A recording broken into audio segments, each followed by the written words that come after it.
Testing, testing.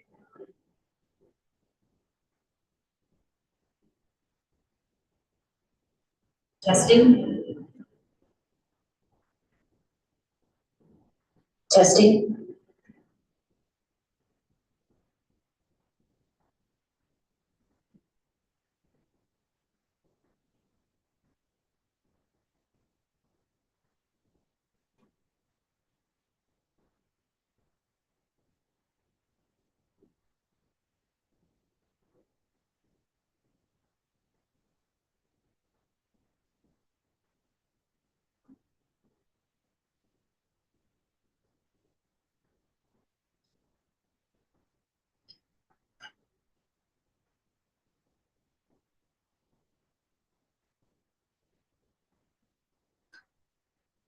It's easier.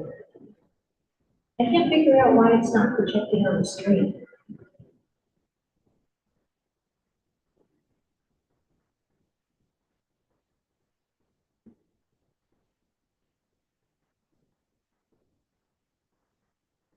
At the same time.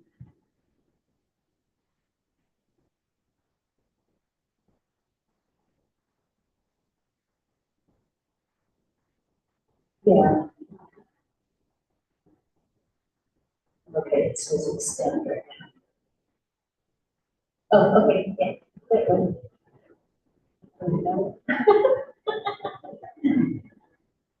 Oh, okay.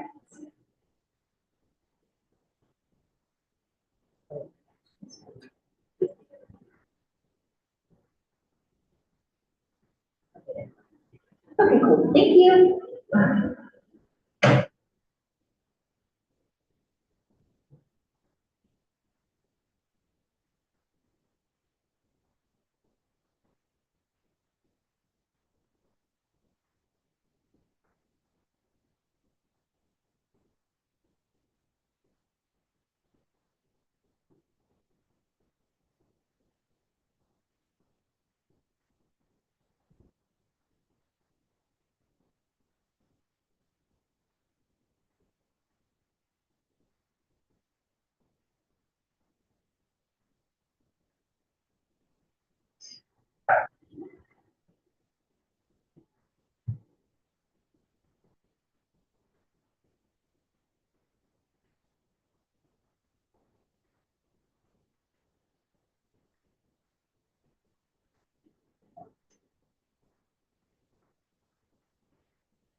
I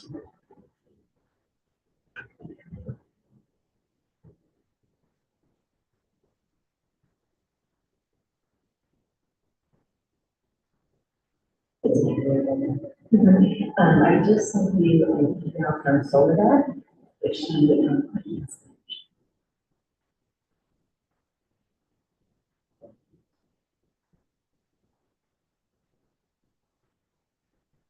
yeah, I know she's been out sick, so I don't know if she's coming to say she's not coming today.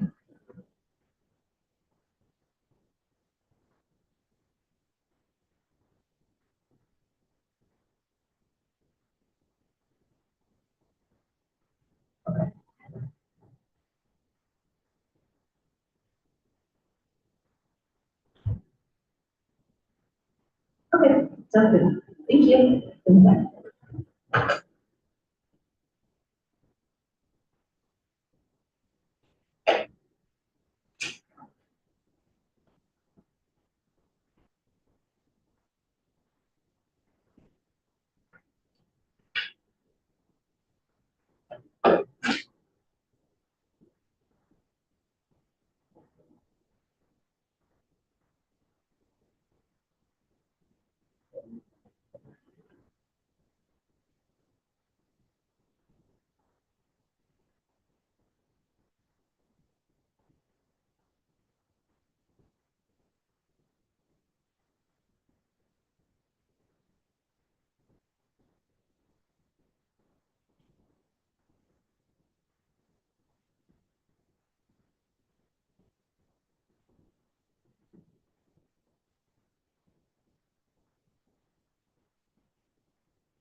Pero no se oye.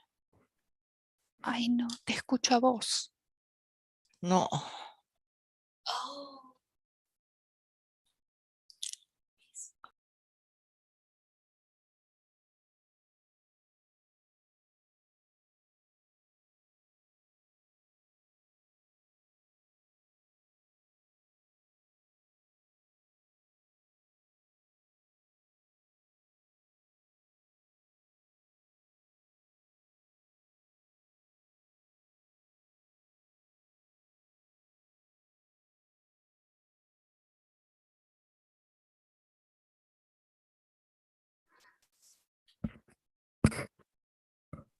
Te oigo a Test. ti. Sí, No, yo te oigo a ti, tú a mí. yo también. Ok. Voy a bajar. Do you? Yeah.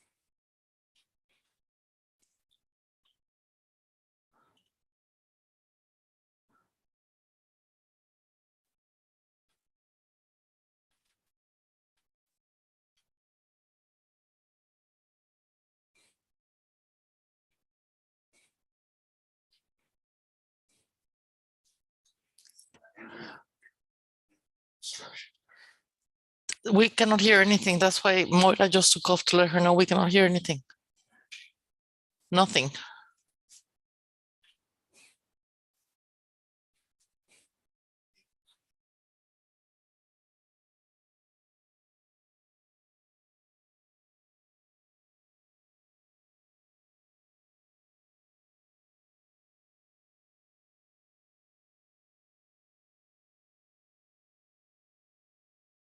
No se oye nada tampoco.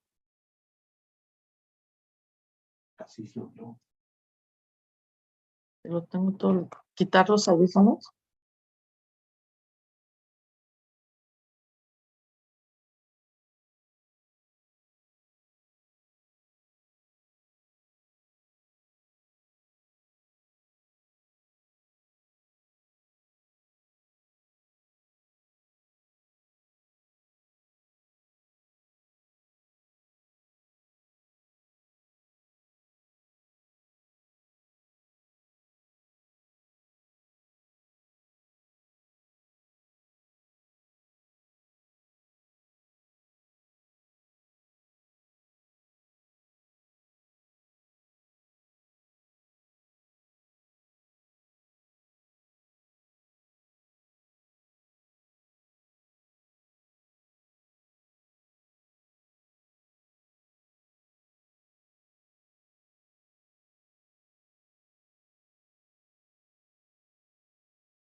Cualquiera que sepa estos cambios.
And he's been there on the league or very close. So sometimes they. Thank you. Yes, exactly. Would you like me to, we're testing? Can you hear us online? All right. Yes? Okay, good. All right, wonderful. All right. Sorry about that, James. Please carry on. Okay, Laura, just for the record, I am active law enforcement locally, but I'm not here speaking in that capacity. I am the veteran representative for the BHAB, the Ventura County Behavioral Health Advisory Board. We're here today to present, Carlos is here today to present. It's my honor to introduce him, but I also want to provide a little bit of the why before we start. So some may be wondering why we want to present this. And as the first veteran member for the BHAB, I want to be a voice for veterans, not only locally, but nationwide. Carlos is a two-time Iraq War veteran, and he currently serves as a federal officer as well. But a little bit of the why before Carlos gets started is that a lot of people, there's a huge misconception that all of us have access to resources. I'm a 6-year Army veteran, if I failed to mention that, 20-year law enforcement veteran. We don't have access. A lot of homeless veterans, a lot of not homeless veterans, some that find themselves in crisis, they do not have immediate access to the VA. So I've been in training programs where the person conducting training will actually say, well, if you come across a veteran in the streets, send them to the VA or call the National Suicide Prevention Lifeline number and press 1 to get it for veterans, right? You get the same people on the other end. So for us to increase our voice, not louder, but broader, wider, more clear to send the message that there are veterans and first responders who not only work in our communities that serve in the capacity to serve and help others, but also are part of this program, this area of work as consumers. And we need to recognize that if we are to have a healthy community, we need to have healthy first responders. We need to have healthy veterans as well. So with that said, I want to provide that a little bit as a preface. I'd like to introduce Lieutenant Carlos Garcia. He's also a member of our nonprofit board. I'm the president of the Veteran Mentor Project, and he is our vice president, and he's out there doing great work for our community.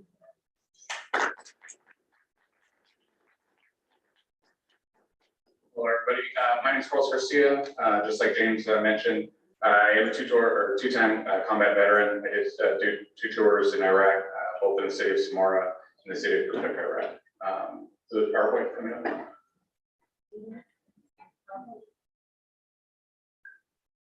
And just for reference, I did sample a lot of the demographic information from a counterpart of mine at the 146 Airlift Wing, who generally teaches this portion of the CIT program.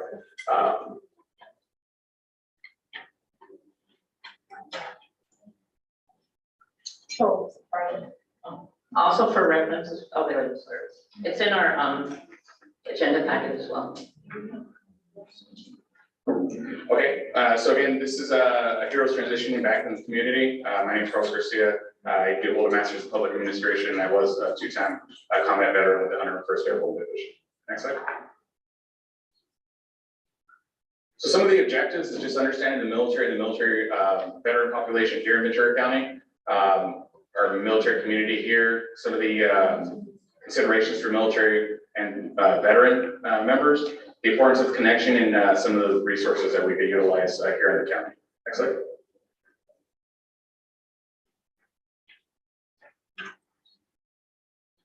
All right, so real quick summary about the military. There's different branches of the military. The United States Army is a branch of service that I served in. We've got the United States Navy, which has 2 installations plus an island here in Ventura County. We have the United States Marine Corps, who has multiple bases here in California, up north in Northern California, and also in Camp Pendleton, which is San Diego region. We have the United States Air Force, who has Vandenberg, other installations here in the state of California, but we also have an Air National Guard station here, and I'll get into the National Guard next. And we also have Coast Guard. Coast Guard has 2, they call them FOBs, forward operating bases. One's at Point Magoo right now, which is a aviation unit, and we're also getting a couple cutters from the Channel Islands Harbor that are going to be stationed in Naval Base Ventura County. The National Guard, each state has a National Guard and their national militia. They are generally the Army and the Air Force, but when they're at the state level, they're called National Guardsmen. And we do have the Space Force, in which at Naval Base Ventura County and Point Magoo, we do have a unit there that is part of the Space Force. Next slide. So some of the data here in Ventura County, we have 4,100 active duty military members on any given day, 2,000 ready reservists. Reservists are weekend officials, where they come in 1 week out of the month, 2 weeks out of the year. We have about 4,800 Department of Defense civil employees like myself, working here at Naval Base Ventura County, and other installations like the 146 Airlift Wing. About 5,800 contractors. With all those, we have about 2,500 family members here at Naval Base Ventura County, and you can kind of see on there about a total of 9,000 people on Naval Base Ventura County, both Point Magoo and Port Wayne. Some of the other considerations here is we have the Army National Guard base. There's one in Oxnard, there's one in Ventura. The Air National Guard wing, which is located at Point Magoo. We share a runway, it's a 146 Airlift Wing. And again, the Navy has a reserve component, Marine Corps and Army that are here in Ventura County. With that, our population, this was pre-COVID, was about 5.3% of our population in Ventura County are veterans. Next. So some of the considerations, obviously, military members coming back from combat suffer from PTSD, post-traumatic stress disorder. About 30% of them, have it as a lifetime for veteran males, and about 26% of them are female veterans. A lot of the female veterans do experience some type of military sexual trauma. They say about 1 in 4 women that are actively reporting this experience that, about 1 in 100 men are as well. A lot of the stuff that we see, especially at Naval Base Ventura County, substance abuse, for active duty military members, binge drinking, and drug usage. Veterans increase the drugs usage, primarily marijuana, but there's a lot of opiates that that they encounter and stuff due to, you know, injuries sustained from either combat or being in service. And again, one of our big proponents on this is suicide. Dealing with veterans and stuff like that in Naval Base Ventura County. I think last year we had 4 suicides that we responded to just in the barracks area. That's, you know, the unaccompanied military members that don't have families that are here in the present area. Next. This is statistics on California veterans and suicide stats.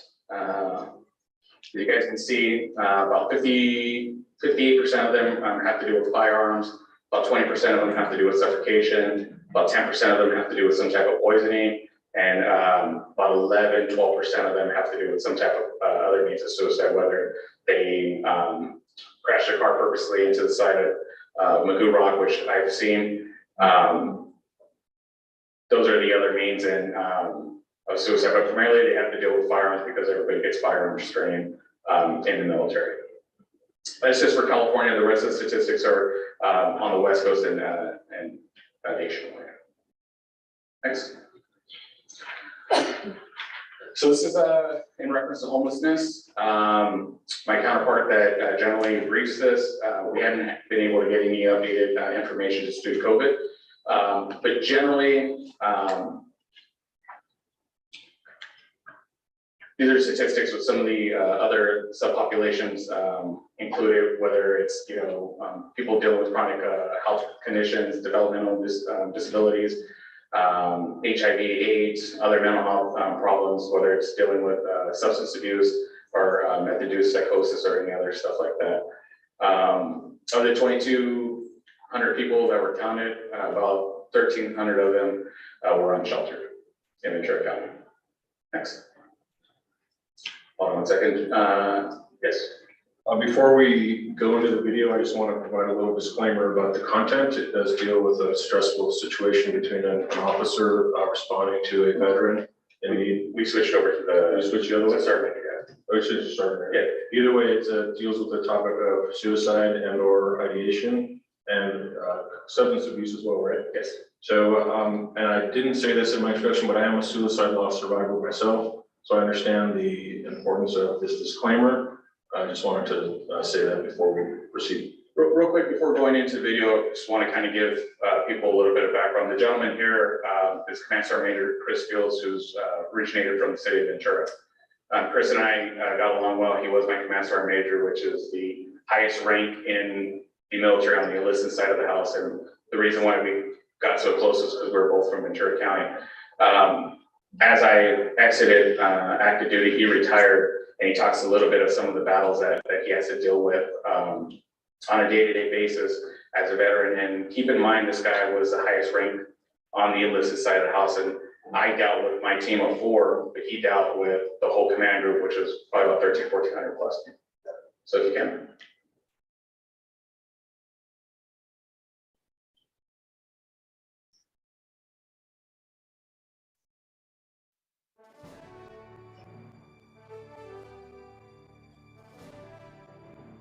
Down there. Is there like a volume that we can put it On the wall. Yeah. My name is Chris Fields. I'm a retired Command Sergeant Major of 2 battalions and 2 cavalry squadrons. Have had multiple deployments, and that in that span of 30 years, I have accumulated a lot of miles on my frequent flyer miles. Everything from first duty station being Berlin, Germany, spent some time in North Korea, spent some time in Central America and Honduras. Have had multiple schools in multiple countries. How many times? 15 times. Wow. So,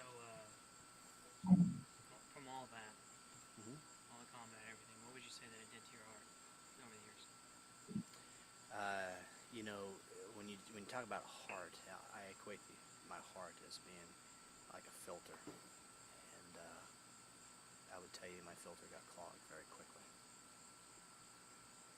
It was destroyed at one time.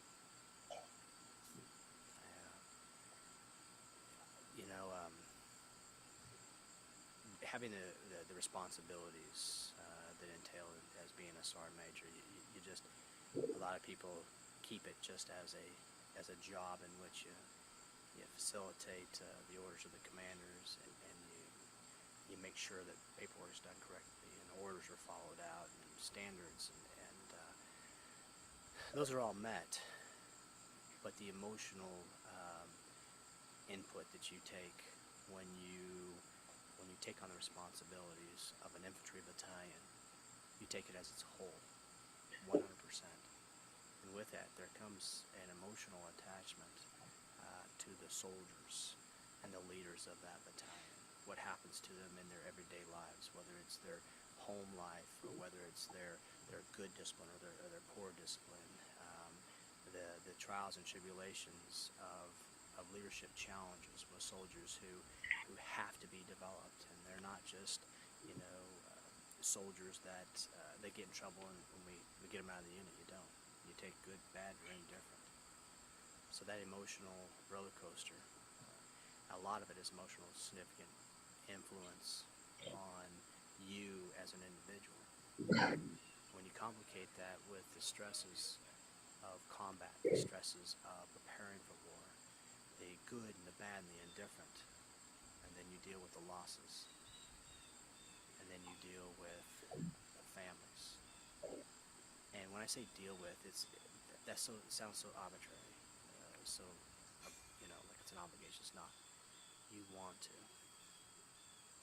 because the mothers and fathers of this great nation have given you the one valuable asset you can't replace in a moment's notice, and that's a son or a daughter. So with that comes great responsibility.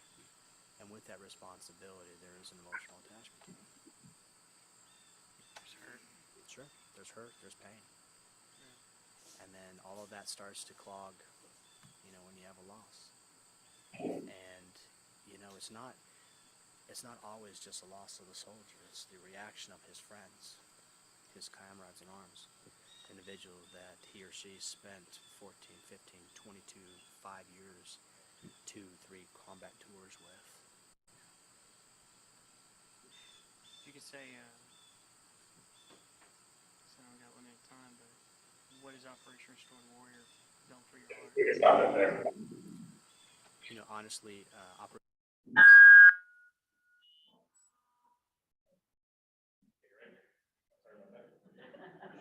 All right, sorry about that. So just a quick summary of this. Matt Sergeant Major is talking about just the whole totality of being deployed in Iraq. He deployed over 15 times, has 3 Purple Hearts, and has literally gone around the world in dealing with this. So as a leader, and all of us are leaders, you can leave it there.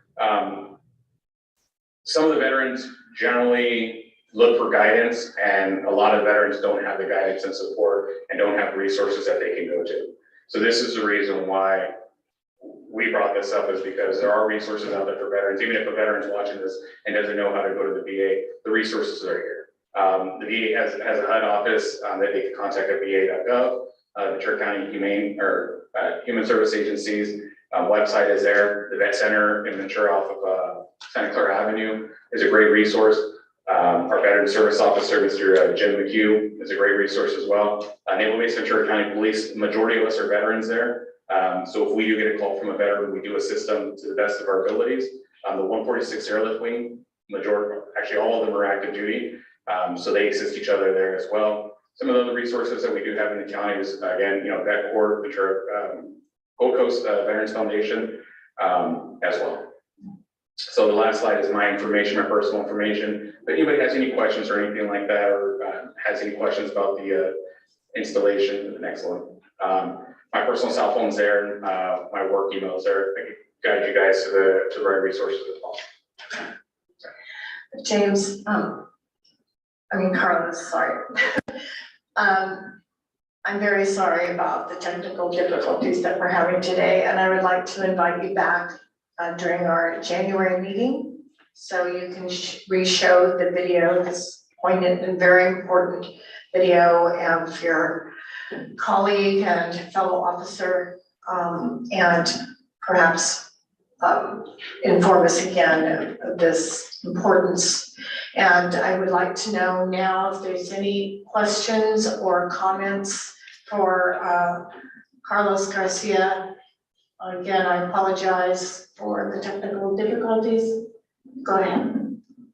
I know that the holidays are particularly a hard time, so January won't be suited up. Is there anything during the holidays that we could do to support, just as people, family, citizens? Is there, I know Gold Coast Veterans, and I wrote down the organization that you're part of. Is there a way that you would support more? Just, you know, the holidays are hard. I know there's a bunch of resources here in the county. I know they have a safety stand down towards the holiday time, where there's a lot of community members that go in and donate their time, whether it's to legal services, food drives and whatnot. I don't have that information. Maybe James can connect you with some of the resources here in the county to better assist with the veterans. I think a big thing that you can do is sit with them. A lot of times we get caught up in trying to fix people and when they're in crisis, it's most important to sit with them first. And if you can find them resources, again, I'm not here necessarily to promote my nonprofit or the nonprofit that we serve, but there are tens of thousands of veteran nonprofits out there, and we have vetted a lot of them. Not the 40,000 of them, but we've vetted the ones that we've used, that we have access to. And yes, there's absolutely things you can do. There are other organizations. If you want to write this down, the number 220.org is 22 and the word 0.org. They help veterans in crisis, and typically we'll talk with them within 48 hours. There is Stop Soldier Suicide, all one word, stopsoldiersuicide.org. They typically will also respond to and talk to them within 24 to 48 hours and try to get them some free counseling. If you have any other questions, feel free to reach out to me via email. My nonprofit as well is veteranmentorproject@gmail.com, and we try to respond within 24 to 48 hours to at least resource someone out. Thank you very much. The community colleges have veterans resource centers too, and so maybe make sure that they have these resources as well. I can do that. I think that'd be great. That's one of the things we're breaking into here again, largely, and again, something I didn't say in the introduction, is this organization and the BHAB has been around for a long time. I think veterans and first responders haven't really been part of the discussion as far as the consumer angle. So I'll bring some of those resources to light. I think it would be very helpful because those folks that serve our country and our communities, they're great resources for us as well when non-veterans and non-first responders are in crisis as well. Thanks, James. Okay, very helpful to us all. And I did want to thank Carlos Garcia. Can we give him a round of applause? Questions? Okay, go ahead. Carlos, thank you for that presentation. I just want to let everybody know on this topic, some of you may or may not be aware, but Detention Services is opening a veterans unit in our jails. It will be a housing unit just for veterans. So as some of you know, they don't always want to identify themselves as a veteran coming in through the booking process. So I'd like to get with you and James and maybe figure out who you guys have identified in the county as being veterans, and maybe we can steer them toward our veterans housing unit. Also, I just lost my train of thought for a second. It'll come back to me. It'll come back to me. But no, thank you. I think one of the programs that we could probably resource you to is the CIT program. What Mr. Stadler is on here. They identify veterans through their filled interview cards, and I'm pretty sure they have a majority of the data for the county of Ventura. It came back to me too. We're revamping our discharge process. So we started working with Gold Coast. They've been a very great resource for our veterans that are discharging to get them lined up. So any information would be helpful to us, and I'm sure the people that are running that unit when we open up. So thank you. Definitely, and James has information, my information we can get together and definitely help out veterans that are in district from that area. Elizabeth? Thank you so much. I'm so glad you made it, and it was torture seeing the person not being able to be heard. I'm so glad we were able to do this. There's kind of 2 points that I would like to share. So I think one of the things that in my couple of years of advocating for this that I've come to understand that frequently people may be discharged from the military with a less than honorable discharge, and their discharge status really determines what services they can get. But frequently that can also be because of behavior that's showing up from PTS. And it's wonderful the military has dropped the D. Really appreciate that. So there are people, there really are folks, you know, and this board is for the continuum across the whole county. And the second thing is, because of the work that I do around people that are unhoused, you saw some of the data up there, and that count was not as accurate as the continuum of care would like to have been this year. And I mentioned this last time, the point in time count is coming up. And it's really important that it's something people are interested in, that you come and get the in-person training so that there's actually person-to-person interview to collect accurate data. And one of the resources that was mentioned are the BHAB vouchers. We have a number of people, veterans, who are unsheltered, holding BHAB vouchers that cannot find anyone to rent to them. So this whole housing situation in the county, so that's really something that people can do. If you know somebody that's renting something and there's some a housing unit and they're willing to accept, it's actually a higher amount for the VASH, the veteran housing vouchers, than it is for regular Section 8. So United Way has a landlord engagement program where they'll do like double deposit. They do all sorts of things to try to get people housed. So that's just a couple of things. Thank you so much. Thank you, Elizabeth. Is there anyone on Zoom that has a comment? Oh, okay. We have another comment from a BHAB member. Go ahead, Genevieve. She was loud today. Good afternoon.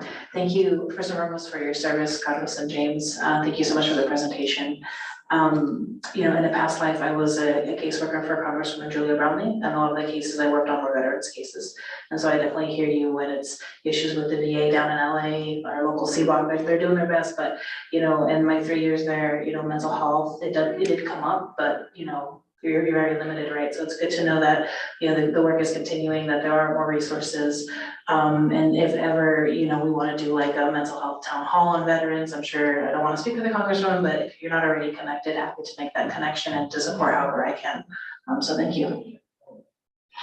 Thank you. I think that'd be awesome. One last organization I'd like to throw a shout out to is Save a Warrior. It's saveawarrior.org, all one word. It does take time for intake and to get a seat, but I'm working with them to hopefully get their program back out here to California, Southern California, and we can start helping some veterans with that as well. Because if you understand the psychology behind it all, when you can do the big release through the stress, the trapped stress in the brain, it can help them pay dividends and prevent recidivism and prevent the mental health crisis and all those things. So Carlos, thank you for showing up today.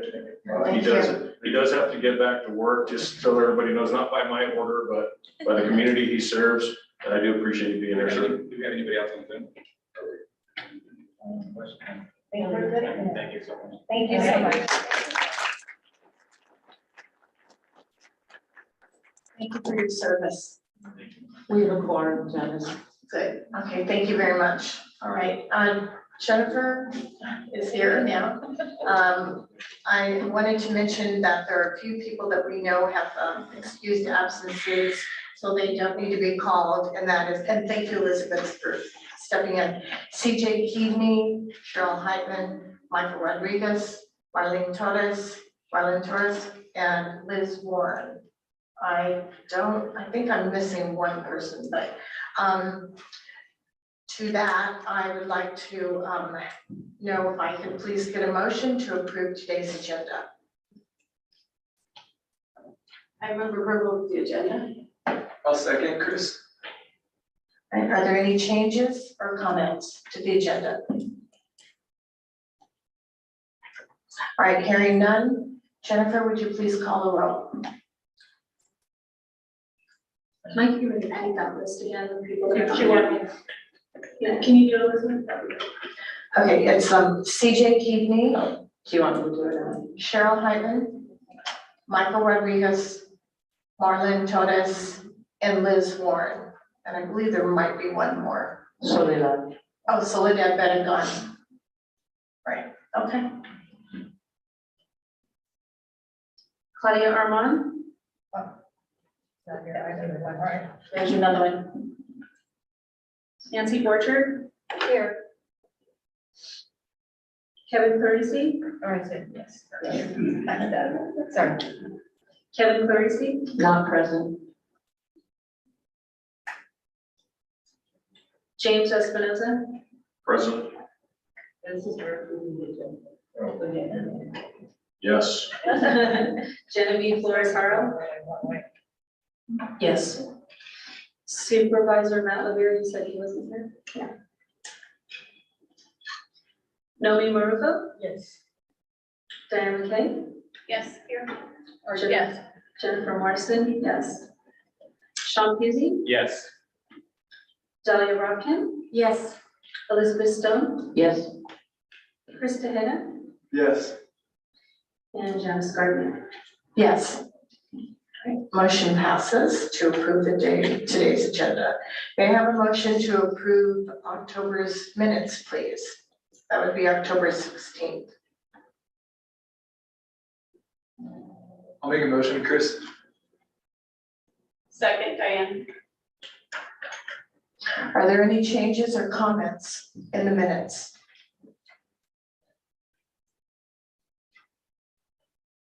All right, hearing none. Would you call the roll, please, Jennifer? Nancy Borchard? Yes. James Espinoza?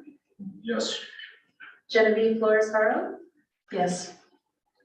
Nomi Maruko? Yes. Diane McKay? Yes. Jennifer Morrison? Yes. Sean Pusey? Yes. Dahlia Rockhin? Yes. Elizabeth Stone? Abstain. Chris Tejeda? Yes. And Janice Gardner? Yes. With your abstention, I don't know if we have a quorum. Hold on. That doesn't count. Doesn't impact. Okay, all right, good. All right, so the minutes are approved as it's written. Thank you. All right, are there any public comments today, other than the public comment that I read earlier? I have a public comment. Is there?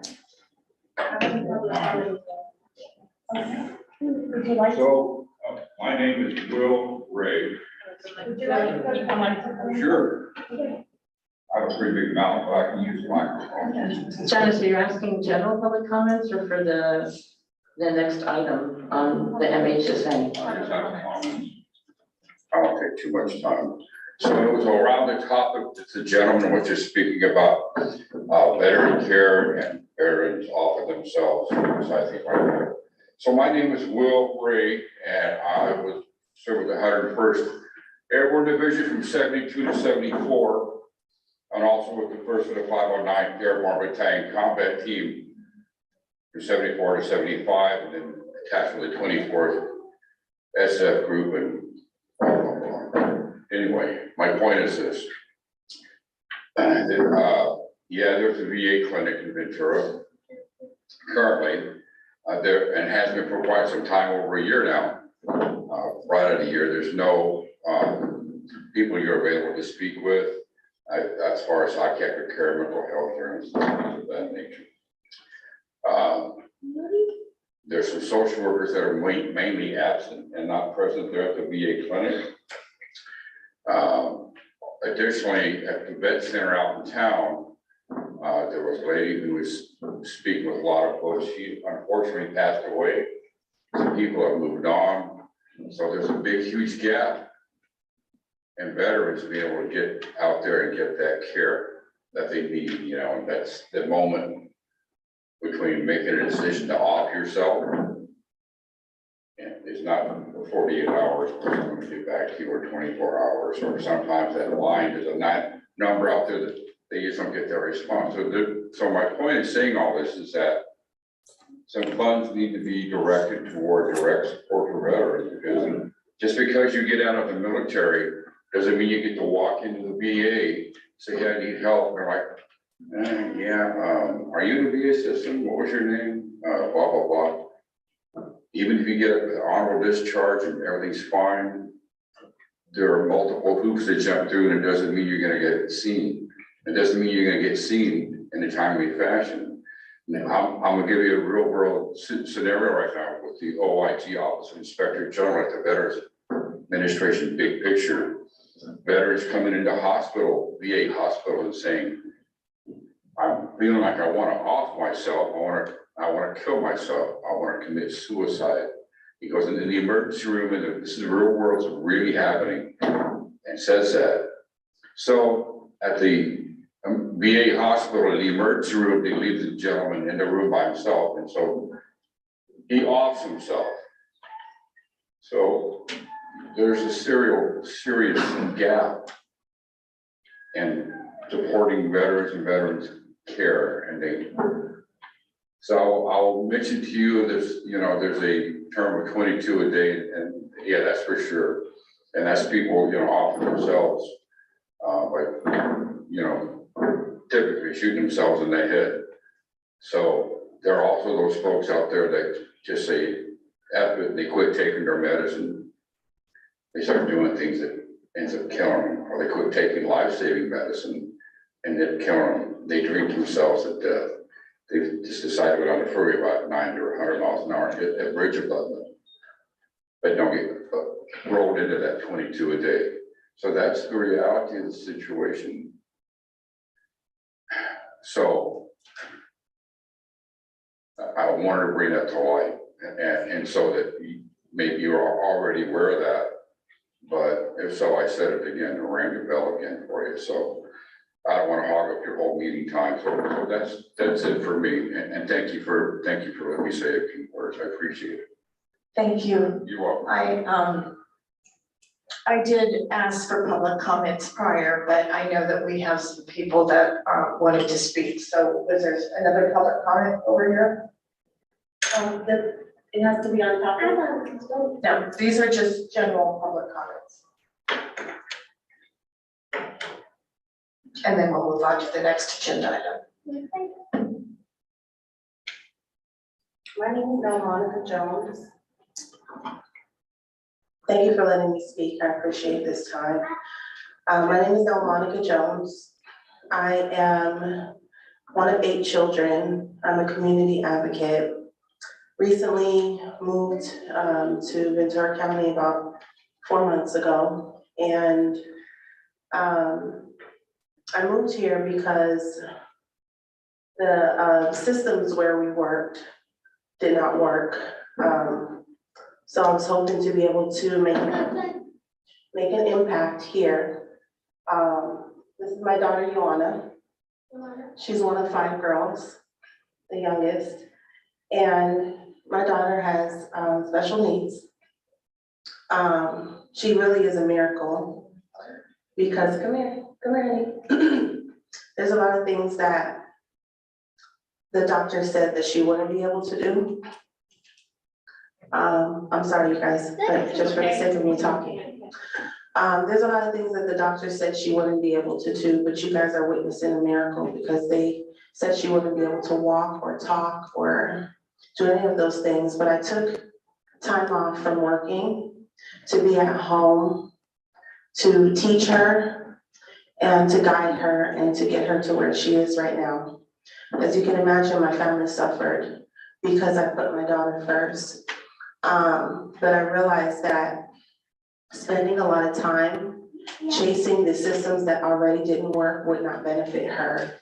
So I decided to be her primary caregiver and to help her. I homeschool her, but I'm not just here about me because I have a lot of lived experience in navigating systems that have not worked. I have a sister right now who's in a mental institution. in Glendale. I took her to a hospital a week ago so that she can receive care. She had been missing for almost 6 months. And my family, as you can imagine, we were distraught because we couldn't find her. She had been suffering from mental illness for the past 10 years. We tried everything to give her the appropriate care that she needed, but our hands were tied. A lot of it was because of the laws, but also some of the systems and the way that they were designed was not set up for a supportive family to help somebody that has mental illness. So I'm here because I want to make a difference. I want to be able to tell our story. My mom can, I mean, you can imagine my mother for 10 years has been trying to help my sister, but now my mom needs mental health support because it was taxing on her. Just recently, she said she couldn't do it anymore. She stepped away. And so I'm responsible now for caring for my sister. I advocated for her to receive a conservatorship for the past week. We were ignored. The last time she was in a mental institution, she was let go, and a few days later, she was sexually assaulted. She was put in many situations like that, where she was completely taken advantage of. But because she is an adult, and we can't hold her hostage, she has put herself in some really, situations. She's put herself in a lot of situations. It has taken a toll on the whole family because we have not been able to help her. But I'm here to lend my voice, to lend my experience, and however it is that I can speak to the processes in these systems, or I can speak to change, because we've seen a lot of what doesn't work, and we have some ideas of what can. I'm here to be able to do that. Again, I'm Monica Jones. We live here in Ventura County, so you'll see a lot more of me, and I'd like to be a part of the solution. Thank you. Thank you very much. Thank you for all the public comments today. As I mentioned earlier, we cannot comment on public comments, but we appreciate everyone coming out today and speaking. Next on the agenda is the public hearing and end of the 30-day public comment period on the Mental Health Services Act 3-year plan mid-year adjustment. So are there any comments during this public hearing?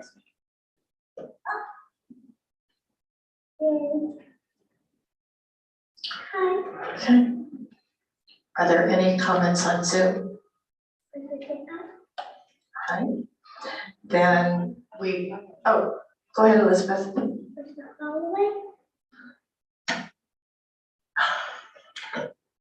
So this kind of continues my comments from before, and it's interesting, we have a lot of people here and no one's going to speak. I'm not sure why everybody's here.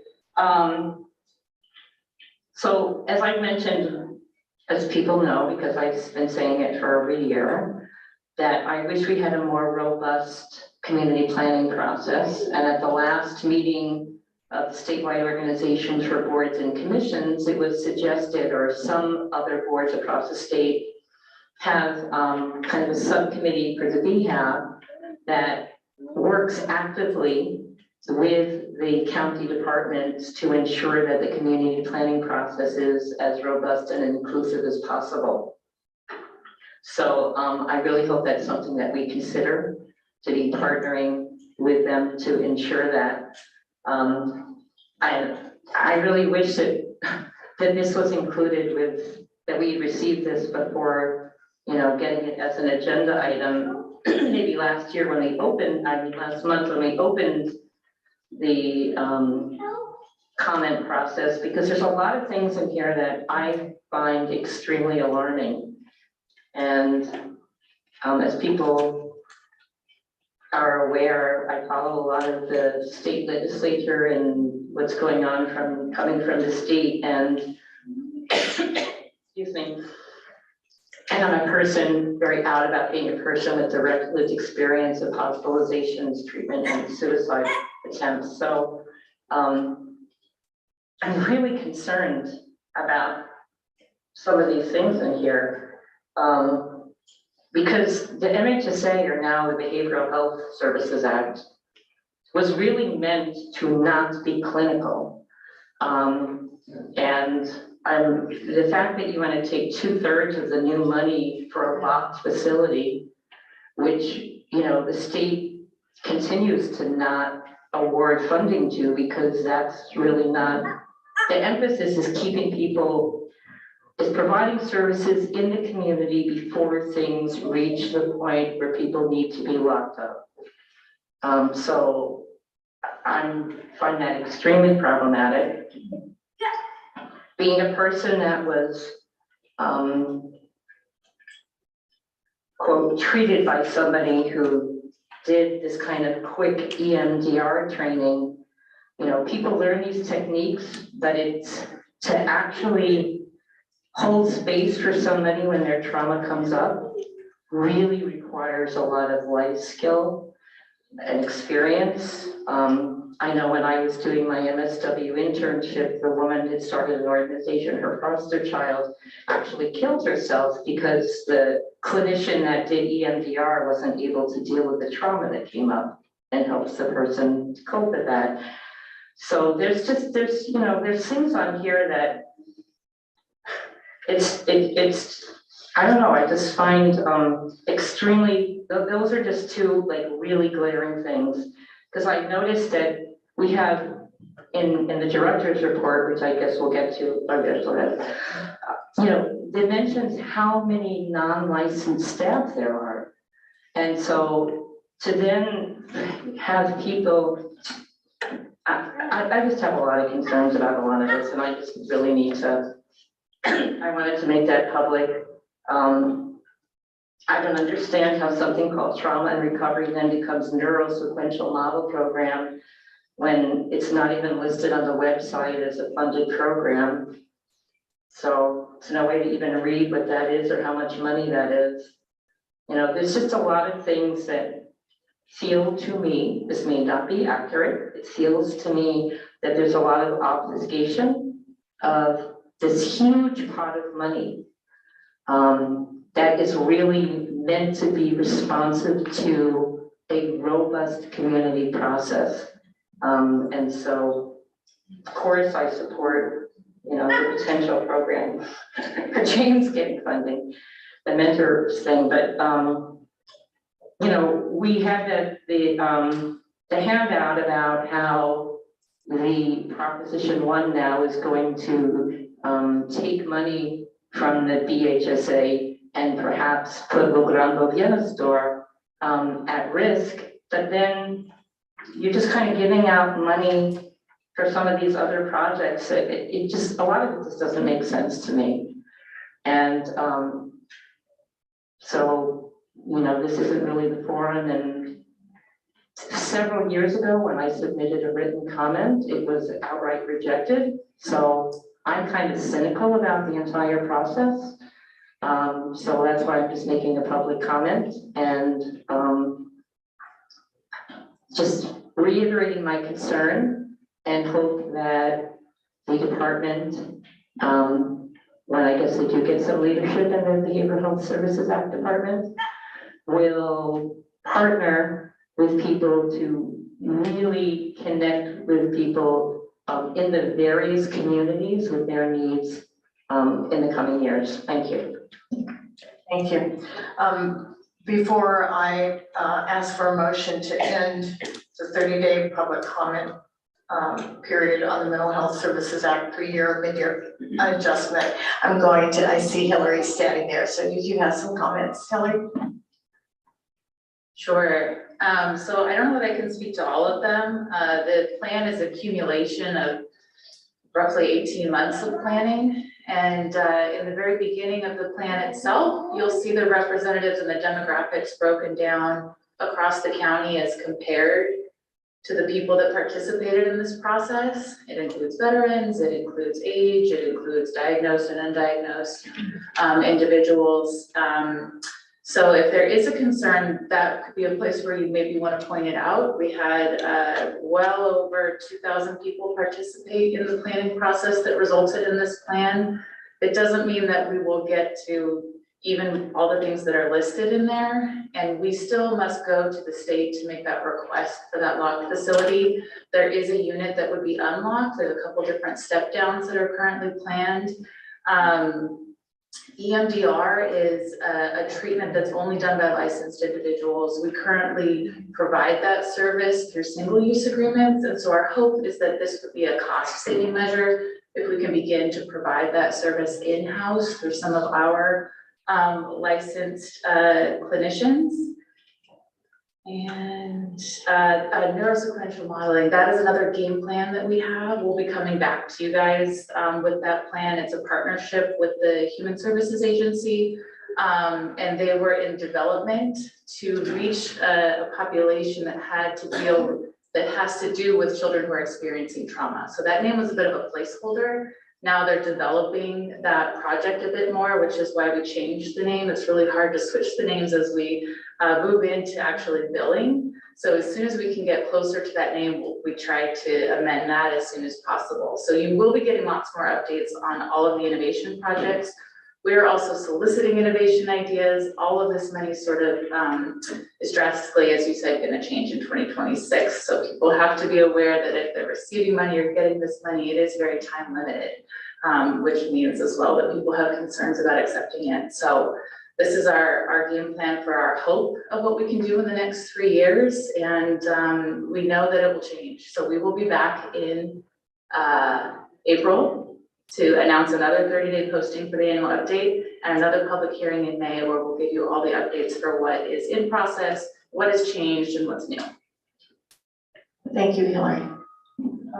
Did you have a public comment about this agenda item? I do, thank you. Okay, 3 minutes, please. Thanks. My name is Tony Tremblay. I'm Vice Mayor and City Council Member for the City of Camarillo, and I'm here on this specific item because I had a resident who had attended a prior meeting. What I'm seeking is some additional information. What I was told pursuant to this item at a prior meeting was that Behavioral Health Services is applying for a proposed state grant of $30 million to use for 2 inpatient-like structures to house, diagnose, treat, and rehabilitate adults with behavioral, psychiatric, and social problems of housing in the community. And that may be done, for example, in Camarillo, near Turning Point. And assuming that that item is related to this MHSA 3-year update, we were unaware of it completely. I'm only speaking for myself here. I'm not coming on behalf of the city of Camarillo today. But could we perhaps, if this item relates to this, could we perhaps hear some more about it? Because I think it's caught everyone rather unawares. And again, I don't know whether that item is related to this 3-year plan update, but I would like to hear some more information about it. Thank you, Madam Chair. Thank you, sir. Okay. I'd like to comment on this agenda item as well, if that's okay. Okay. 3 minutes. Yes. So back to my sister that I was speaking about, she has been in and out of hospitals, mental health hospitals on 14-day holds, 3-day holds, 30-day holds for the past 10 years. She will get a little better and then everything will go downhill again. The need for locked facilities, I know people have their liberties, but this is a family that cares and that sees that there is some semblance of hope if there's consistency. So a locked facility will provide that environment so that she can actually have consistent care. So that's needed.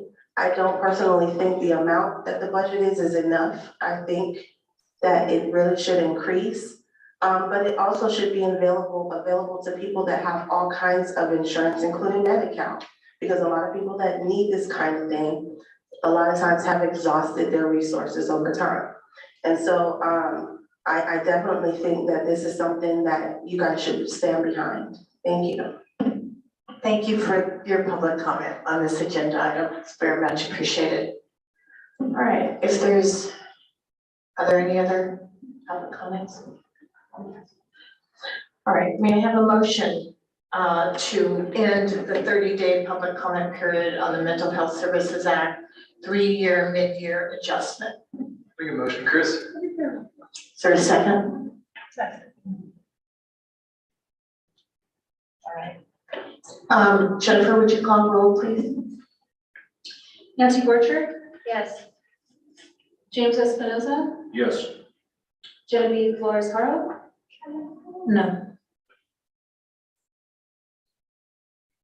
Nomi Marufa. Yes. Diane McKay. Yes. Jennifer Morrison, yes.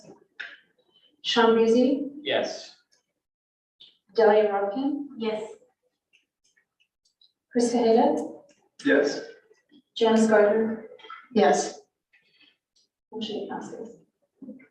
All right. Thank you. Hello. I'm sorry, Elizabeth. Oh my God, I'm so sorry, Elizabeth. Apologies. You wish I'd go away. I really don't. No. Okay, thank you. Did the motion pass? It did. Okay. Okay, thank you. All right, I have a few chair comments. I'll try and be brief and quick. The fentanyl epidemic spurs hospital detox effort. So I wanted to let everyone know that Ventura County Medical Center leaders have launched a 9-bed program designed to clear fentanyl, alcohol, and other toxins out of patients at high risk for seizures, stroke, and other withdrawal complications. The Board of Supervisors approved staffing for the program at an expected cost of $3.9 million over 2 years. And they said that these costs should be reimbursed through payments from private and government insurers. In Ventura County, 181 people died compared to 88 people last year. And VCMC will also treat alcoholism as well as fentanyl. And this was mentioned by Dr. Khan, who is the Chief of Addiction Medicine at VCMC. So that's really a good thing. Next, we have Thousand Oaks First Emergency Homeless Shelter, won approval from the city's planning commission. The applicants developing and operating the 1-story shelter on the 6.5-acre site are the nonprofits Dignity Moves, Mini Mansions, and Hope for the Mission. And they will be leasing the land from the city. This project's first phase is 30 units for as many as 44 residents, and an additional 20 units is in the plan. In January of 2024, Kemper House, which is a substance use residential facility for men, is set to open, and it will have 16 beds. On January 14th, another Facing Down Fentanyl Town Hall will be held in Oxnard, likely at Pacifica High School, and I will report out when the venue has been confirmed. All right, and next on the agenda, we have the director's report, Dr. Loretta Dinnering, acting director. Good afternoon, everyone. Today we're going to do something a little different. Healthcare Agency Director Barry Zimmerman will be providing an update from the agency level. Okay, Mr. Zimmerman. Thank you. Yes, really different. So, but Dr. Dinnering asked me to give a little bit of perspective to the board here on kind of a higher level what the agency is focused in on and some of the factors that go into influencing the healthcare agency as well as behavioral health. So first of all, I wanted to make you aware that the Board of Supervisors just recently in September updated their strategic plan. And so you can go to the Board of Supervisors and pull that off. And on that, under the health portion of it, they're the summary strategic goals. I just wanted to highlight that under healthy, safe, and resilient communities. They have a focus area. One of the goals to provide and continues their support for healthcare across the spectrum, that both physical health and mental health and substance use, as well as all wrapped into the behavioral health. And the goal is to provide equitable and timely access to quality healthcare, mental health, and public health services. So based on that directive from the board, we're able now to build a broader, more robust targeted activities associated with our interventions of healthcare. So, and it's going to build on some of the activities that the board has already supported over the last couple of years. First of all, I'll just highlight just a few, not all of them. The expansion of the IPU happened a few years ago from 36 beds to 43 beds, which was a real need in the community to do. That happened right during COVID, so we were unable to bring that up to the level that we wanted to right off due to segregation and kind of dealing with the only psychiatric COVID unit in the county. The census was lower, but today, I can tell you over the last 12 months, we've been running at full capacity within the IPU. In addition, the board has awarded additional staff to meet the community needs. Over 60 individual positions were approved by the board. That's about a $22 million investment, as well as in the IPU was a general fund contribution of additional $2 million to allow that to happen. There, the board is, as we've heard some conversation in the need for an MHRC and other facilities like that, continues to support our efforts in planning and looking for resources to have that as part of our continuum of care there. Also, most recently, the board has passed an additional policy, the 5270 policy within the IPU. That's an extended stay practice there to stabilize individuals. That policy, although most recently approved by the board, was under consideration for some time through legal as well as operational consideration. We're happy to get that finally approved. Why I'm discussing a little bit of the IPU at this time, I'll elaborate a little bit more on some of the operational activities that are occurring there. It is running at full capacity there. What that means is that we have an average census about 38 individuals at all times. Within that, it's a point and count at midnight, so it really doesn't tell you the volume really escalates during the day and cycles through there. We're seeing the same placement requests and admission requests from outer hospitals for the IPU at the current. And the reason I bring that up is, as you know, you've been informed that the designation is associated with Vista Del Mar and the LPS activities has been withdrawn from them at this point in time. We are monitoring to see if there's residual impact to that, and that we have not seen the difference in the requests or referral rates or acceptance rates into the IPU from outlying hospitals within the county at this time. In addition, our out-of-county placements for the system as a whole remain consistent pre and post that activity with Vista, around 60 individuals at this point. And we have not received additional or significant input from hospitals of significant times of waits within the ERs. So we continue to watch that. The volumes within Vista also appear to be similar there, which would indicate the majority of the volumes they had prior to the action or voluntary commitments associated with their operations.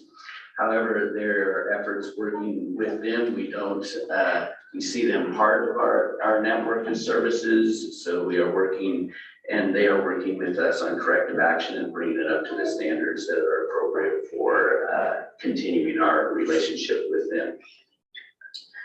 Other efforts that are unique, and I think unique to Ventura County, because we do run a hospital clinic system that other counties do not have, where we're able to integrate both physical health and behavioral health in a setting, in a clinic setting, whether it is designated for behavioral health services or physical health, like a primary care facility. We are in partnership between the two departments and jointly working on the implementation of CalAIM. Now, I know that's been brought up at a high level here. We'll probably need to come with some more details on what Cal-Aim services are as a whole. But what that's allowed is that the primary care clinics have been able to hire behavioral health clinicians in every location of their federally qualified health clinics in order to provide warm handoffs and same-day services within the medical setting. In addition to that, now we do have scope differentiations, I guess you could say, which you're familiar with, between seriously mentally ill, mild and moderate, and those types. The state of California has bifurcated that out.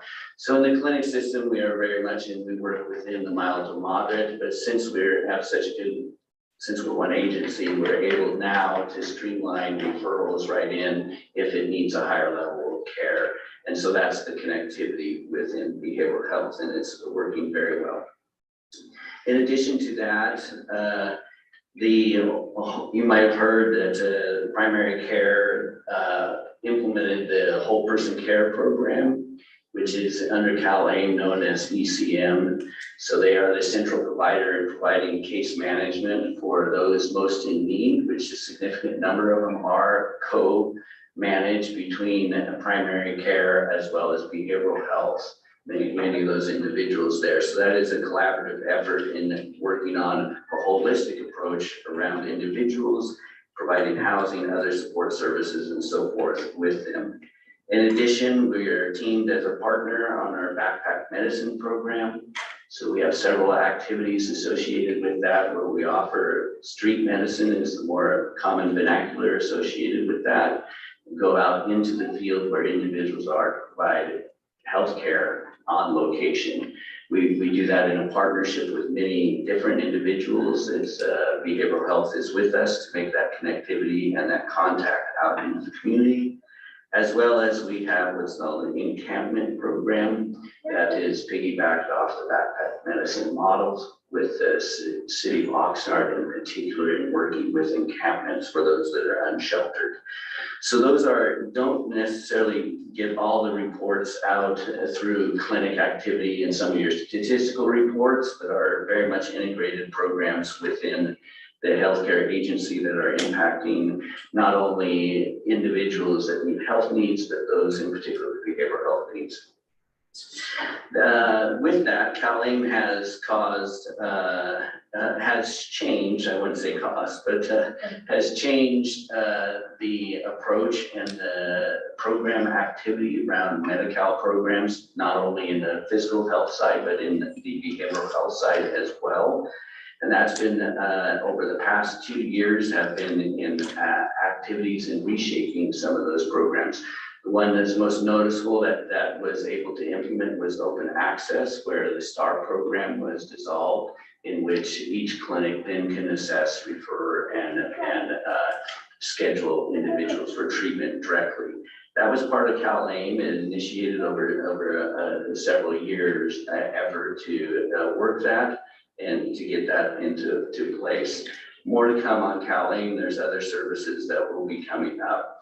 But with that, also the behavioral health department did switch their electronic health record to Smart Care. That is no easy feat to do. Very successful activity and needed activity in order to become compliant, really to meet the demands of a Cal-Aim, which was wrapped up with payment reform. And I know that's very much an administrative activity. You might say, well, that's the billing and collections and payment activities, but it is significant because it changes the modality by which programs are funded. And I wanted to bring that up to your attention there. So even though we were on a cost reimbursement activity with the state, kind of an allocation methodology, payment reform has changed us where we're now into managed care environments. And a managed care environment is much more structured and rigid in the ability of what type of services can be offered and how flexible those services are. It is very rigid on coding methodology and documentation. And so that's, I bring that up not as any issue, but it just needs to be aware as we develop and look at expansion, new programs, new efforts. It all is under the paradigm of managed care and how does that work in order to properly receive funding for those services there. More to come on that. There's a lot associated with how that payment reform works, but it does add additional barriers, if you will, or considerations, I think, programmatically that staff have to be aware with on how they move forward with programs. In addition, coming up, we just are securing an architect, which is kind of exciting, to significantly revamp a building in East County for a CSU to be put in East County. It's been long discussed. And a lot of locations in which we had to work through a lot of stakeholders to come up with an acceptable location. So we're now into the design of is that building needs to be revamped in some fashion. And so we'll leave that to the architects and so forth. But we do have that scheduled coming up. So I hope within the next 6 months we can give you a better update of how it looks and when it will be opening. Mobile crisis services is also part of this evolution that I'm referring to. Most of this is coming out of CalAIM, as well as the reform associated with behavioral health. That is a standardized assessment approach, and that goes in at the end of this year here. Another area of program that will be coming in is CARE Act, or CARE Court was what it previously was known as. So we are currently in that planning stage for it. The implementation date for that is December 24. Is that it? Thank you. December 24 for that. We've had an executive steering committee, which has all the primary stakeholders in it, district attorney, public defender, and so forth. In understanding it, the way it's worked is there's a cohort 1, kind of a pilot groups, counties throughout the state, about 9 of them are first implemented this past September and December. And so they are working through some of the policy issues, definitions, data, those type of things that need to be generated to meet the requirements of the act. We will be developing a full plan throughout the next 9 months or so, a year, I guess, is where we're at. We're in November, right? In the next 12 months there. We have a good start on that. As you know, we have a very robust system with mental health court and working with individuals that are involved in the justice system, which is unique. Not every county has that structure to build off of, so we will be leveraging that. We will be, on the plan is to get, once we get a framework for input, that will be shared broadly for people to give input into it. And this committee report would be one of those.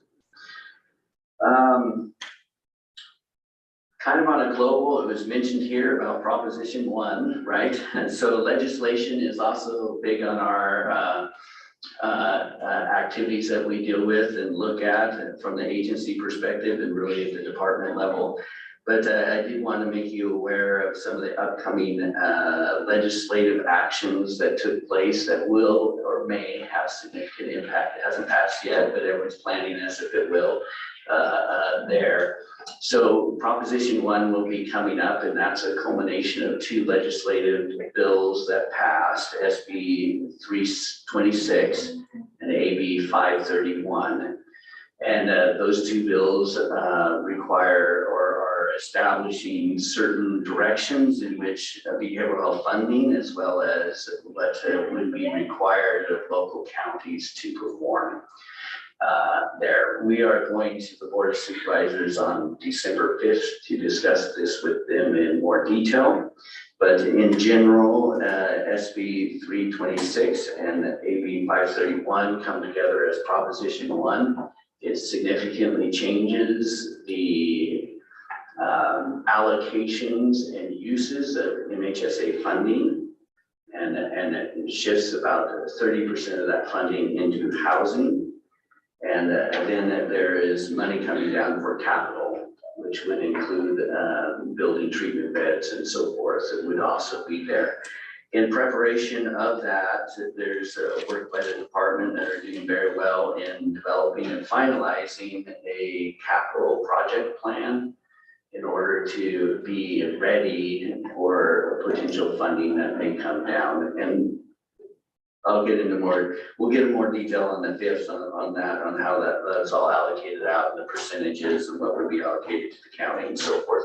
But nevertheless, those legislative activities of which are done at Sacramento's levels have significant impact on the local level, which not necessarily meets our needs locally here in Ventura. I'll just phrase it that way. The other bill that I did that may have been addressed here that I'm unaware of is SB 43. SB 43 was a change in the definition of gravely disabled. Primarily, there's some other aspects to it, but that is the main criteria, which opens up the criteria for an individual to be involuntarily held for treatment. And it expands it to having substance use disorder being a sole criterion for that there. So then there's other aspects of basic needs, potential medical care, those type of things. A lot of it is undefined and not understood this time. There is, I do not know of a county that has a facility that can involuntarily hold an individual that is on substance use needs. That has not been developed throughout the state, so it is lacking greatly at this point. So there is a provision in there to delay in order to allow infrastructure to be built and to properly serve these individuals that fall under that criteria.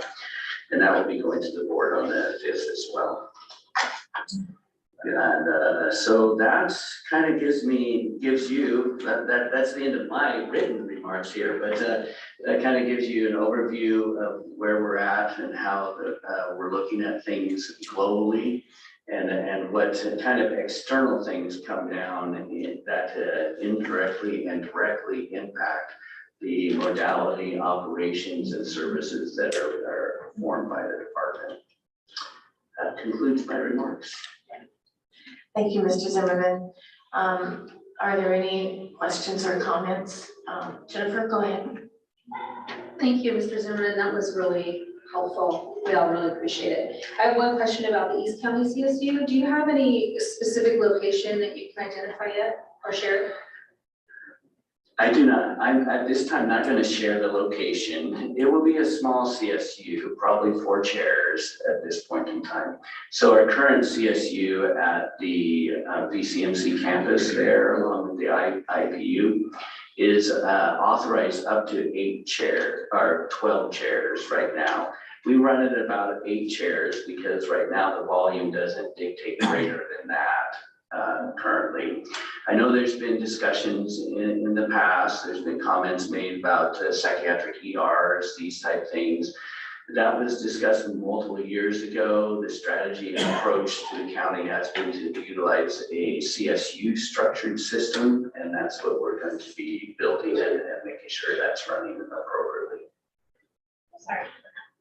Go ahead, Diane. I'm just kind of confused with the acronym, CSU, the other IPU, Okay. and 4 chairs. What does that mean? All right, so a CSU is a crisis stabilization unit. So an individual who needs stability can go into the CSU for up to 23 hours. After 23 hours, they have to either be discharged or admitted into an inpatient unit. The IPU is known as an inpatient unit, which is an inpatient locked facility, is what it turns out to be. So in the CSU, we have a lot of individuals come in voluntarily that know that they need some help to either stabilize or get back on track, and they'll come in and spend 6 to 8 hours there being treated and being watched and being receiving medication and a regimen to get them back, and they'll be then discharged back out of the community is the way it works. So do we call them chairs instead of beds because they're for 23 hours? Yes, that is correct, and they are literally chairs, right? They're lounges that they can relax in, that they can sleep in, they do flatten out, but they are not in a room situation is what it is. They're there to decompress, to find the connected resources, those type things. I would say it's anywhere about, 20% to 30% of individuals that go into a CSU need to be admitted into an inpatient unit. And so the majority of them are able to stabilize and then exit out. Thank you. James? Well, Mr. Zimmerman, James Espinoza. I am aware of Prop 1. I've been in direct contact with Jackie Irwin. I don't heard or seen my name involved with this bill yet, but I am curious, and I know that the bill actually sets aside $1 billion for veterans and their needs, and the other $5 billion or so get redistributed. I'd be very interested to know a little more locally how this impacts us directly and what services, if any, we lose or get reduced. I realize those may be confidential conversations, but no. I'd be very interested to know. Yeah, we'll go into the details. I'm not prepared to go through all that, but in general, the bills were kind of put together so that, Assemblywoman Irwin did have a target for veterans housing, right? And so the vehicle was to combine it in with the mental health reform activity. So the portions associated with straight housing and veterans housing, it is kind of a separate tunnel, right, associated with the bill. The other components of it was infrastructure associated with treatment beds, and we will get a certain allocation for our county related out of that $6 billion that have been set up. That's where we are looking at. The department is planning, okay, what with those capital dollars, what is the need and what can we put as in project ready mode in order to capture that money when it comes down. Historically, and I can just speculate at this point in time, because we like the beast chip money and so forth coming down, the state of California has been very aggressive on only shovel ready and only programs that fit their narrow niche on it. So it's hard for us to guess where they land on the niche on what they'll approve, not approve, but the one criteria we could get ready for is getting the project shovel ready, that we can beat down the road a little bit in our planning process to be favorable there. So that will happen, and we'll once I finish the presentation with the board, we'll share it here. But then you can see the monies, where the monies are going. The biggest shift is with MHSA dollars there. So right now we get an allocation. So right now at the state level of all the funding, 95% of the money comes to counties, is the way it works. The state's going to take an additional 5% off the top, so only 90% comes down to the counties. And then in addition, they have changed how we spend that money. Right now, we can spend it in innovation, prevention, community services, so forth. It is what it is. They're going to now dictate how that's going to look. And that they're going to shift that 30% of all of it needs to go towards homeless activities, right? Which we do today, but probably don't spend 30% of our MHSA dollars in it, right? So that would be it. In addition, so that's kind of high level. There are a lot of little things in the legislation that do change our working relationship with the state. So some of it is to empower some oversight. I don't know if it's a group or committee or whatever at the state level to oversee all counties' behavioral health programs, regardless if it's MHSA or not. And so that is some concerns that we have in general, how the bill is structured. What does that mean for local control, local input, local needs? Ventura County is not the same as Los Angeles County per se, and so there's a lot of nuances associated with how the bills are written today. And there's going to be a lot of work on interpreting what that means. Thank you. I do recognize that the committee's going from 16 to 27 people that will have oversight. Did you have a question on this? Chris and Nancy, and then I do. Okay. Go ahead, Chris. Hi.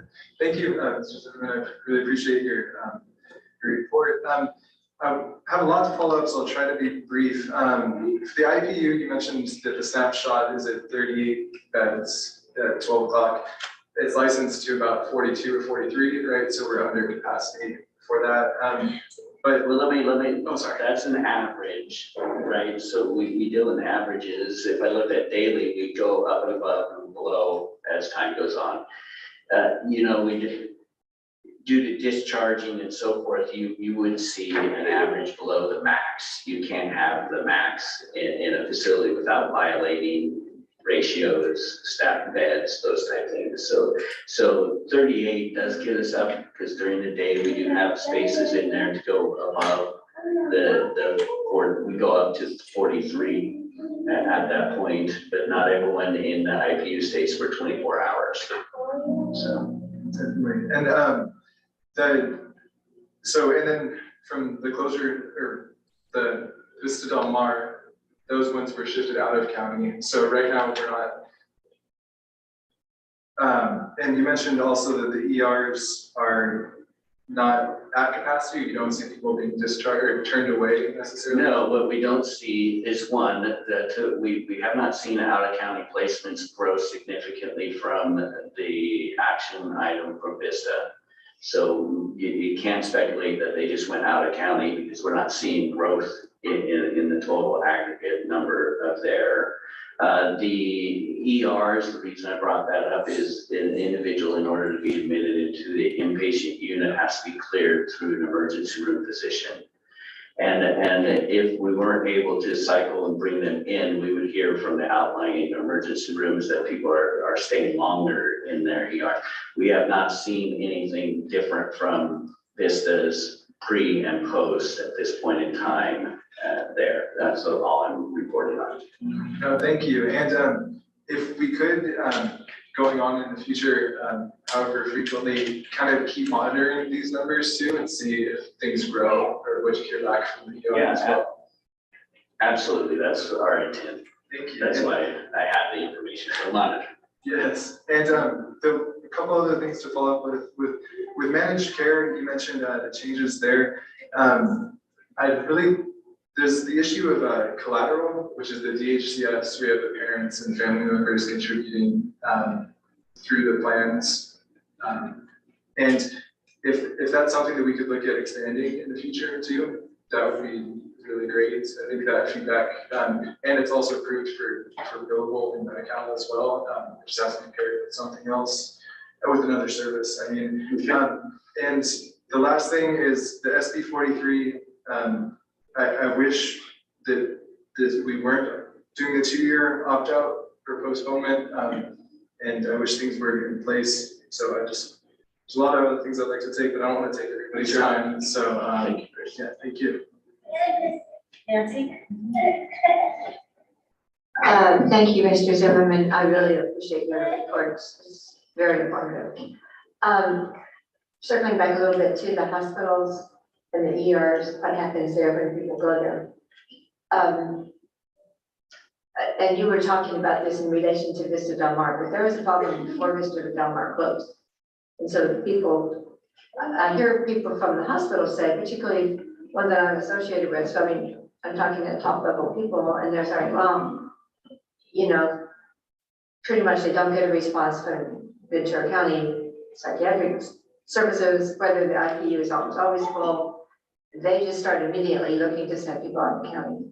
And I don't know exactly the dynamic of that, but can you speak to that at all? Yeah, there's multiple reasons why an individual would not qualify to go to the IPU, right? If they're a juvenile, for one thing, and if they're over 65.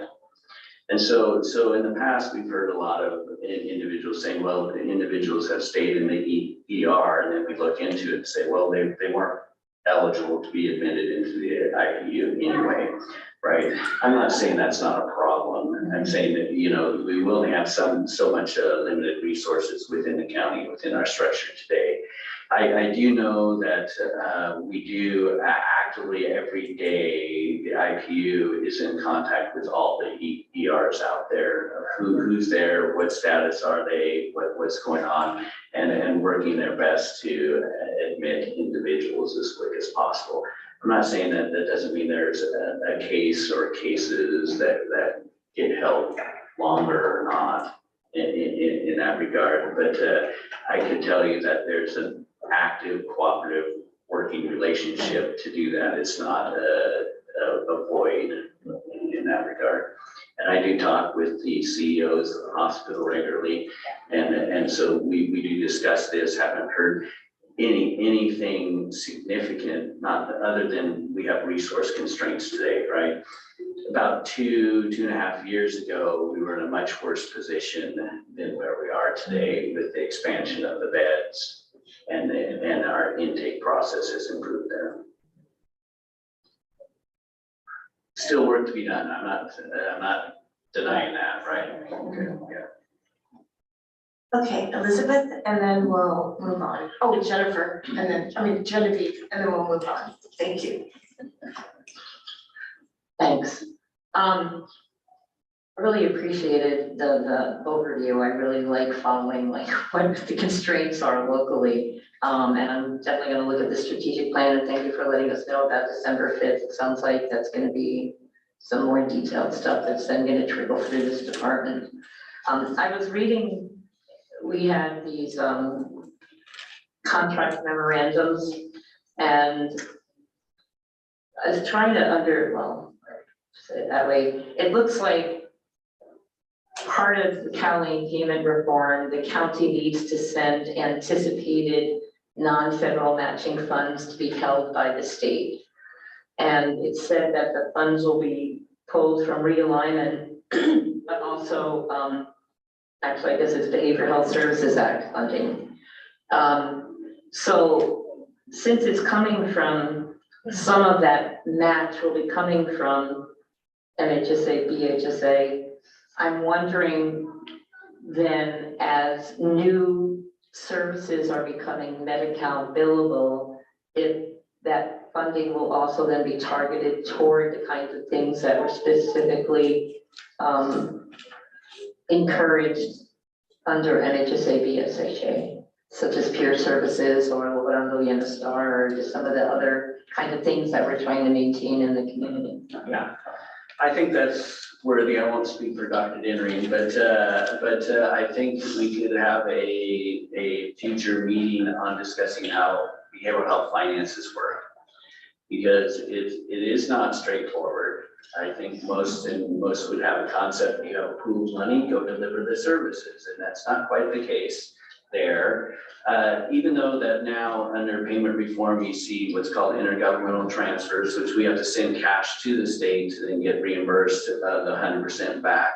Today, we have matching dollars against that today. So that hasn't changed. It now changes my relationship with the board on cash flow and dealing with cash and who's holding my cash, right? So that's another issue.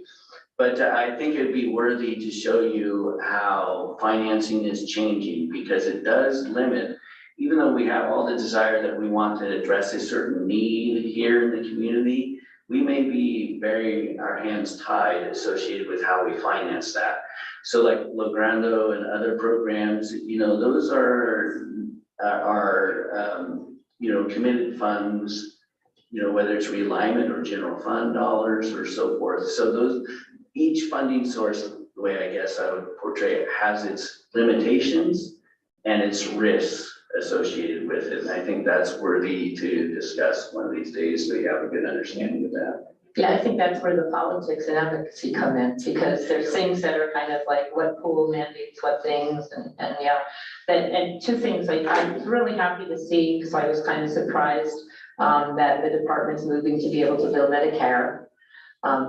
Right? I was kind of surprised that they weren't able to bill Medicare before, but I guess also since there's so many MFTs and now that's been approved at the federal level, that there's going to be more income for that. And I'm also curious to see how the bridge housing thing rolls out. I received most of my services when I was in public behavioral health in a different state that had a significantly different housing model than board and cares. And I was kind of surprised at the board and care housing model. And I see that there's, some intention to continue to invest in that. And seems like there's a lot of kind of boarding, but not a lot of recovery. So I'm curious to learn more about that as well. Genevieve. It's on, I will try, because it's weird to hear my own voice. I feel like my comment's gonna be a little all over the place, but, so just to confirm, December 5th, that's for the Board of Supervisors, and we're being encouraged to participate, to view that. And my curiosity is, will this body receive a specific presentation on Prop 1? And if so, when? Yeah, I think we have that agendized in December. So it's gonna follow the Board of Supervisor meeting. You'll get the presentation to the board and more detail on that. The board is not gonna, we don't dive in obviously. No, for sure. Nitty gritty on that. Okay, as someone who, I won't be here on the 18th, so I'll make sure to check out a recording. It's a little disappointing, well, not disappointing. I will say I'm disappointed that I won't be here on the 18th. As someone who's been, part of this body, both, on the advocate side, like externally now as a member, I feel like my tension here has always been at the intersection of crisis care and prevention and early intervention of others. And as an advocate, as someone who has PEI dollars under my nonprofit, and has worked with other nonprofits with PEI dollars, it is really concerning, the shift. And so I just wanna know, as an advocate, recommendations for where we can raise these. I know it's going before the voters in March, but in this space, maybe this is where I'm gonna raise those concerns. This will definitely shift how we are culturally responsive in our county, I feel. How we respond to communities that already have barriers to care outside of McGon-McGinnis, other programs that are funded under NHSA. And I also say this as someone who has co-written and implemented an innovations, program. This is all just really concerning. And so I look forward to the 5th. I look forward to also reviewing, the meeting from the 18th. And just, I think I'm just putting that out there as a concern that I have as an advocate and as someone who's currently receiving these dollars. Thank you. Yeah, and Marty can correct me, so hopefully I don't say something wrong. We can educate on what the bill does and relative impact to us. We cannot guide you on the political aspect of how we want to advocate for the vote or the outcome or those type of things. We're limited to just communicating, this is what it is and this is what it means to us. Okay, so just put that out there. No, for sure. And I think I was more so thinking about like, where else can we go other than, door to door, talking to voters. And for those who might not know, nonprofits, we can advocate for propositions, yes or no. We just can't advocate for candidates, yes or no. So thank you. Thanks, Genevieve. All right, we don't have Mr. Zimmerman here very often to answer our questions, so is there anyone else? No, we're good. Is there anyone else that has a comment or a question for Mr. Zimmerman? Anyone on Zoom? No? Well, we appreciate your coming out today and taking the time to speak with us. And we look forward to Dr. Dennery's presentation in December with updates on a lot of different subjects, including the legislation that you were speaking of, Genevieve. Okay, next we have our BHAB committee reports. Youth and Family, Kevin is not with us today.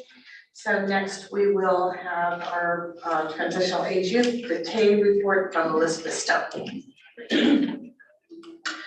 Thank you, and I just would like to remind that I do need to have my middle initial in my name because there's several people in California in similar fields with the same name. So transition age youth met on that date. We had a speaker who had a close supporter relationship with a young 20-year-old woman who died by suicide after inappropriate discharge from Vista Del Mar. And he asked to share his personal concerns and comments of that experience. But it was also constrained or contained in that he preferred not to have any questions. He just really wanted to express publicly what that experience was like for him. We also had an update, as we always do, from the Continuum of Care and a report from the Homeless Services Office I'm in the Ventura County Office of Education. And then we had a invigorating discussion about the goals. And the goals, because Janice is asking for these goals, continues to be and always has been when I was previously on the board and chair of that committee and for the past year or two, to really ensure or attempt to have greater participation by the people for whom the services were intended. So we continue to discuss ways, locations, incentives, time, to hold a meeting and make it so that it would be interesting for young people that are say age to participate.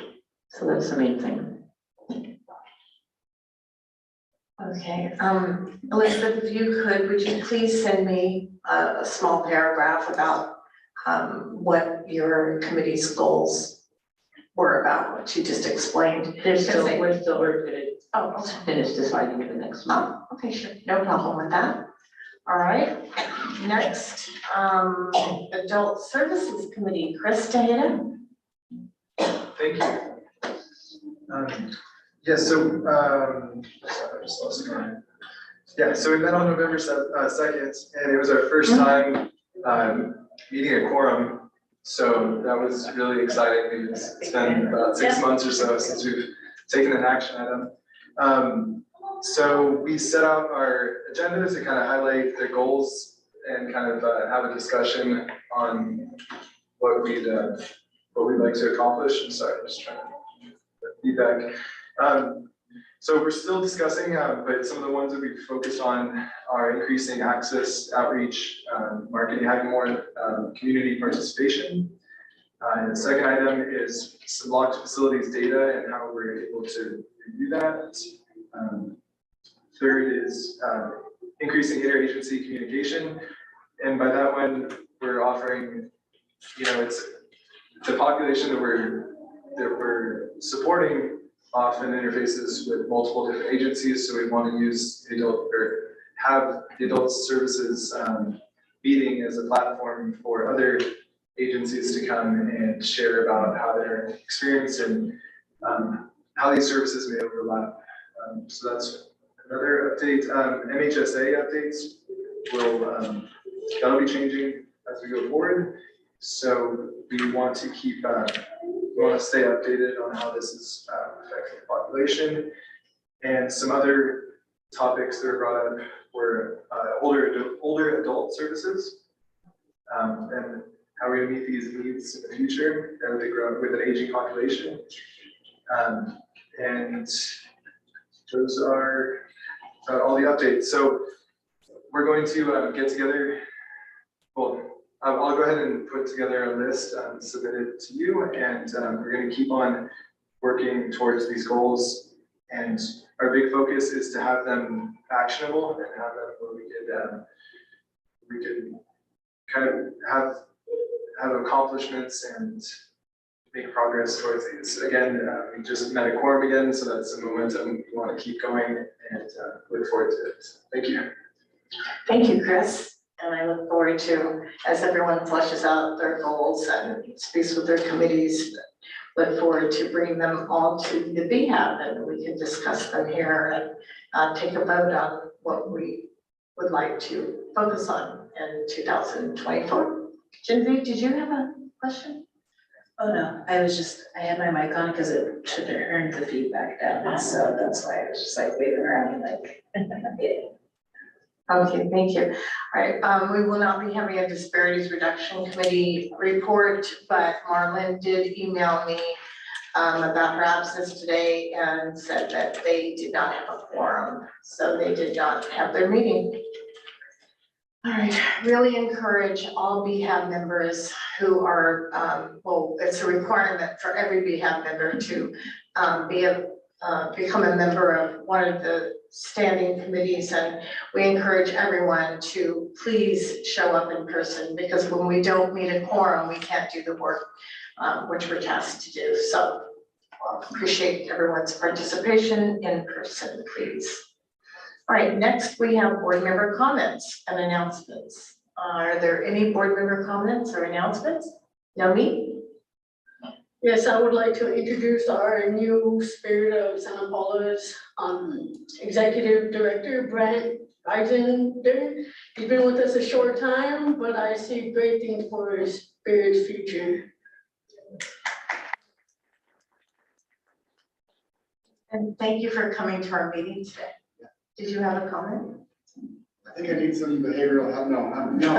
You need some behavioral services. I look forward to getting to all of this, yeah. Thank you. Thank you very much. Thank you, Nomi. All right, any other board member comments?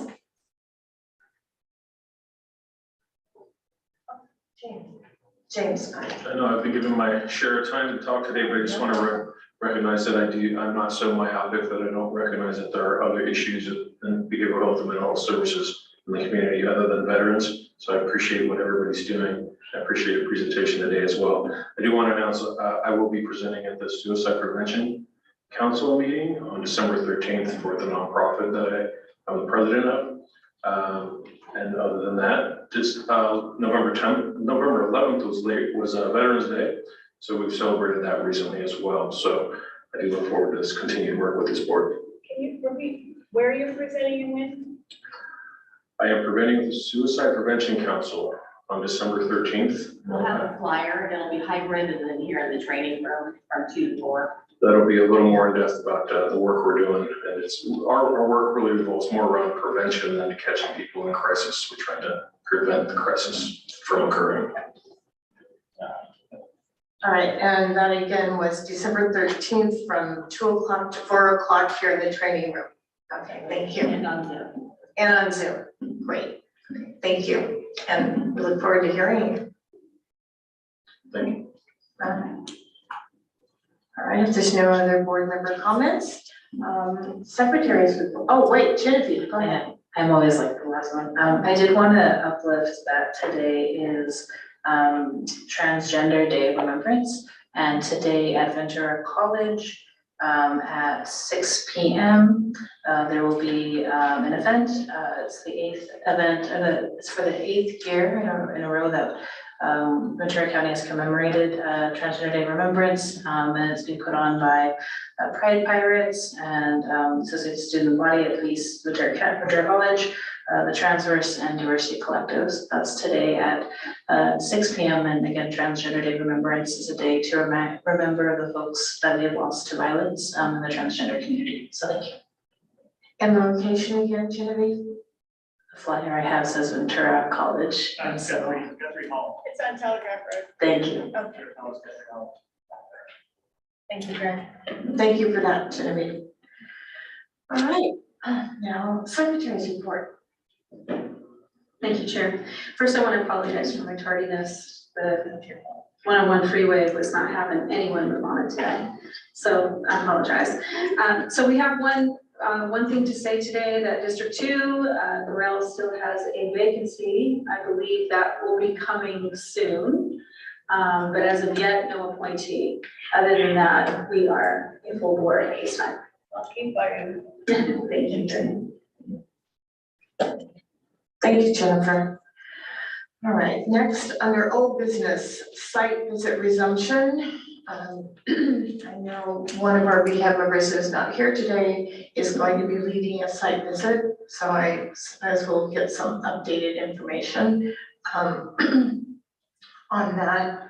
All right, next, data notebook work group. Liz Warren is chairing that work group, and she's not here today due to a family death, and so we'll table that till next month, as we'll also table site visit resumption next month. We'll put it on the agenda. The ombudsman work group, again, she asked that we table that as well. So we will put all of those in our December agenda. BHAB committee goals and submissions. I appreciate everyone who mentioned that they're discussing their goals during the committee meetings, and we look forward to having those submitted via email, please, so that we can keep track and make sure that we include everyone's submissions and their participation in the different committees about the subject. Appreciate that. All right, yeah. You've repeatedly asked us for the goals, but I don't really, especially now that we're halfway through your year as chair, almost. What exactly is it that your intention is? In the past, what we've done is we receive a number of goals from each of the committees where our work is done, and we bring them to the BHAB so that we can narrow our focus as a full board onto maybe 2 or 3 of those goals, and we advocate as a full board on those goals. And we usually, not that each committee does not work on their goals individually, they do, but this gives a little bit more focus to our board and what we hope to do in the year 2024. Yeah, but I don't understand what that means. To me, that's just too vague. I have no idea what you mean by that. We're gonna focus on, I mean, we get presentations, or are you, I don't know what that means.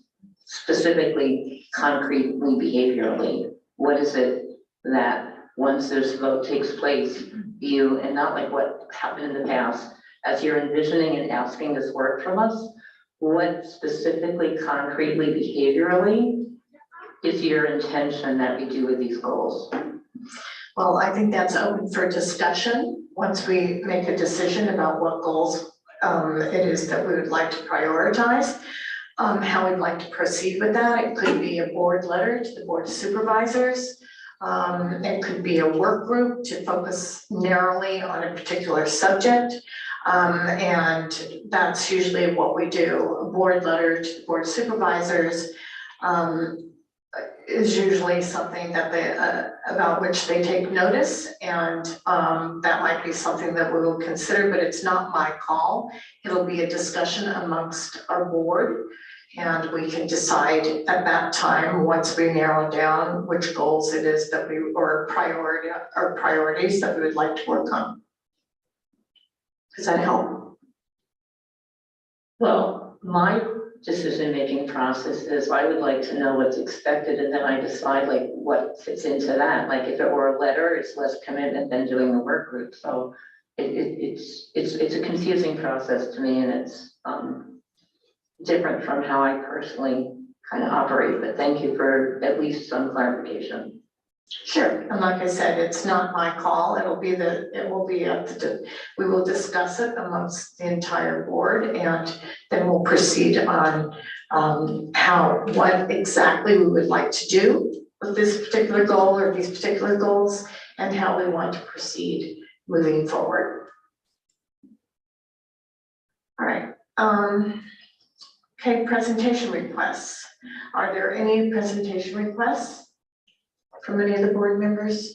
And if not, yes, go ahead. It's not really a presentation request, it's just still like that cheat sheet of the acronyms that we might be able to have.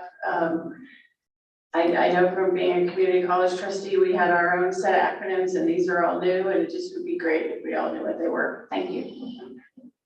Okay, I do believe that there is a sheet somewhere. Yeah. I will, Somewhere. yeah, I'll try and find it, and I can. Maybe in like bright green, so we can see it.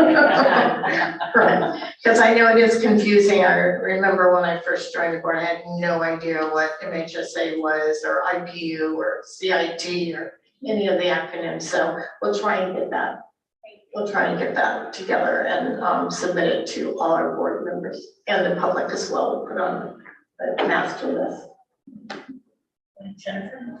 Thank you, Chair. So we have presentations for December. Do we have something for January and February now? Or yet, or are they open? Okay, well, I did want to bring back Carlos Garcia for a short time during January, since we had so many technical difficulties today and we were not able to see the video. But that shouldn't take more than 10 minutes. So as Mr. Zimmerman mentioned, we might want to discuss with the department about the budgetary and the payment reform. that's one of the ideas, but if, we're open. Go ahead, Jen, you finished?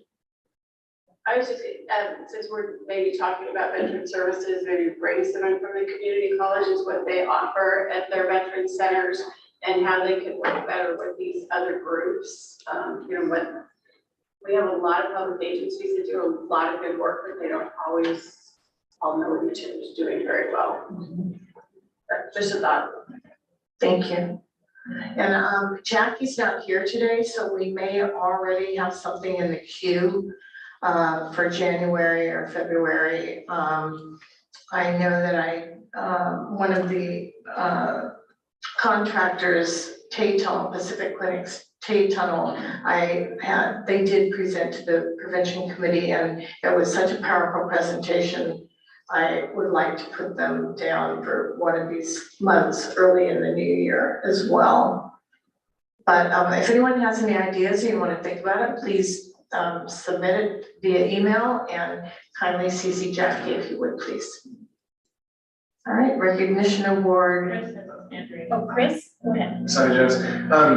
Yeah, for the presentations, I'm just thinking of, these big items like Prop 1 and SB 43. If we could have a presentation from the county on, how it affects the local population and what their constraints are, and just a brief overview. And then additionally, I don't know if we have the capacity to do this, but there's going to be split views on how this should be implemented from the BHAB members, I'm sure, for different topics. But if we could find a way to write in a letter or memorialize our opinions or perspectives on these issues and then submit those either to the Board of Supervisors or to the Behavioral Health Director, so that going forward, we're kind of all informed and on the same, not that we're not informed, but we're all able to put our input into these big decisions that are going to affect the county for years and decades to come. So, thank you. Okay, yes, we are an advisory board, so we don't take as a board, we don't take a position on a legislative issue, but we certainly, as committees, can, bring this to the forefront. But I did want to ask Dr. Dennering. Dr. Dennering, in your presentation in December, are you going to be going over Prop 1 and 43 and how? Okay, so let's wait for Dr. Dennering's presentation and then move forward then and see. Yeah, right, the election is in March, yes. March 4th. I did pass out some information at the last meeting about, yes, I see, okay, thank you. Right, go ahead. Jen, sorry, maybe for the February, for a presentation for February, we could do the CIT Deputy and Officer of the Year for February as an idea. Usually they come to us in January. Is Mark Stadler? He actually sent me the text. Oh, he sent you the text. Oh, okay, all right, so February, all right, we will definitely put that down. Andrew, if you can, I assume you're taking notes about all this, so, or it'll be in the minutes, so we definitely will carve out some time in February because it does take, at least a half an hour.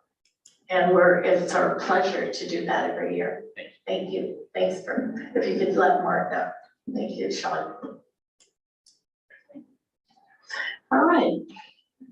Oh, yes, question. Go ahead, Elizabeth. I'd like to get an update on what's happening with the, I know there's a new director for peer services. And I was kind of surprised that the emphasis was on training peers on mandated reporting rather than training staff on how to be welcoming and inclusive of peers, because that seems to be the biggest barrier across the state and the country is the way peers are treated once they're hired by other clinical staff.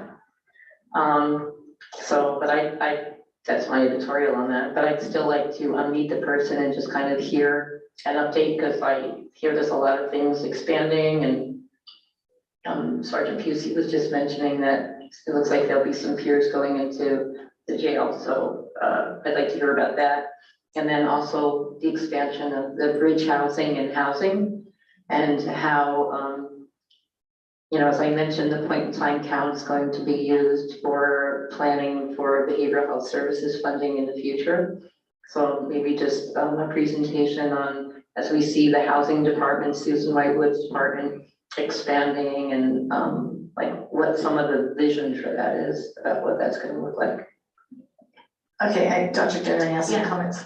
Sure, we can do a presentation on housing and peers. We have a new clinic administrator, so we don't have a director. It's a clinic administrator or peers, and we can do an update on what that looks like as well. In Director Zimmerman's report out on the 60+ positions from back in 2022. The peer positions were included in that as well. And then we also have some new peer positions as part of the BHBH. So we can do a nice little overview of the housing and peer system and how that's all moving forward. Thank you. All right, Dr. Dennery, would that be ready for February? If we're doing CIT, we could also include that. And I'd have to refer back to the minutes about what other presentation requests we had. Oh, the college. Yes. Okay, thank you. All right, contracts. So there were no contract reviews in October. And so, just double check.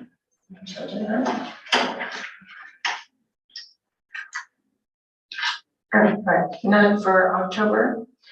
All right, are there any public comments? Yes. Just real fast.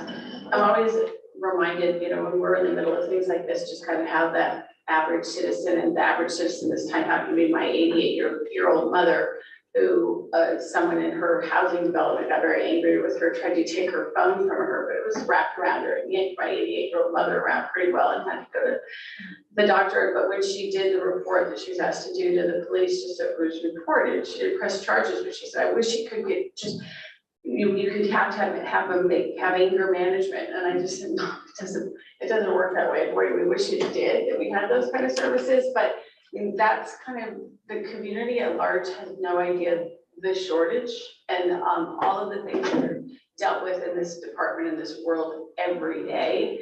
And so just, you know, at some point, it's always nice to, whenever you have a chance to inform that things like that, just as much as it would be great, just they're way down the list, and there's, you know, greater needs that aren't being met. So that's all.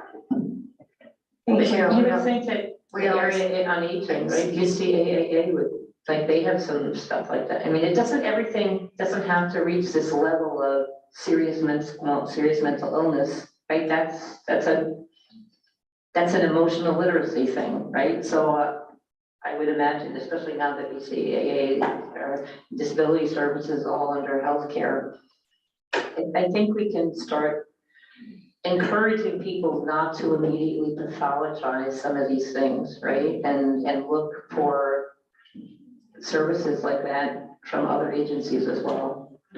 I could just encourage them, yeah. Yeah. Because I know they do have some different kinds of support groups and stuff, so. Yeah, well, at this point, we've left it to the police department to do what they were gonna do, because I don't want her to go chat with them. All right, thank you for bringing that to our attention. We have a comment online on Zoom. Okay, Mark Stadler, go ahead, Mark. Hello, thanks to Sean for bringing up that fantastic suggestion. I have a schedule conflict for January. That's why I asked to move it back to February.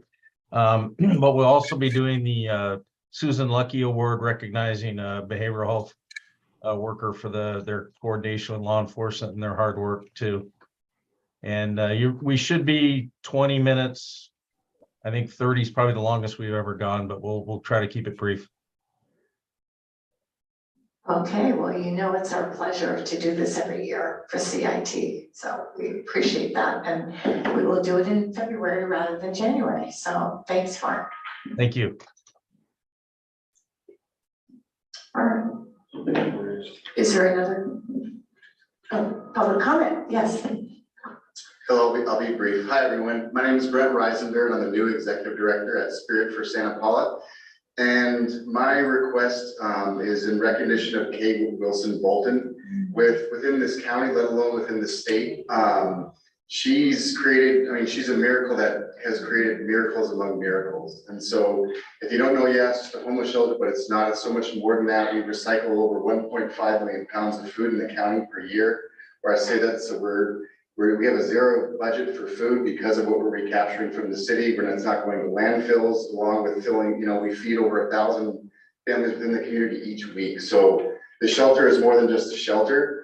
I'd be more than happy to give whomever a tour on it whenever you want. I would love to get to know all of you, but really, I have already emailed, and I don't know my resources, but I've tried to get in front of Gavin Newsom, but I really think someone in the state to see what the shelter is. So thank you. Kay used to be on. Yeah, Kay, yes, that's right. Kay was on this board. She was an officer as well.